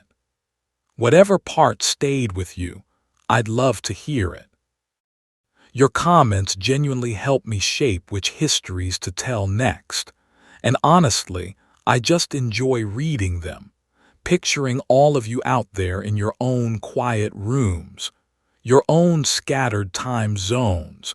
drifting off one by one to the same slow story. If tonight's journey through Colombia's long history helped you unwind, helped your mind finally let go of whatever was following you around all day, I'd be genuinely grateful if you considered subscribing, so these long, quiet histories keep finding their way to you night after night. There's no rush to do it now, of course. Your eyes are probably heavy enough already, and that's exactly as it should be. It'll still be right there tomorrow, waiting whenever you're ready. For now, though, just let go.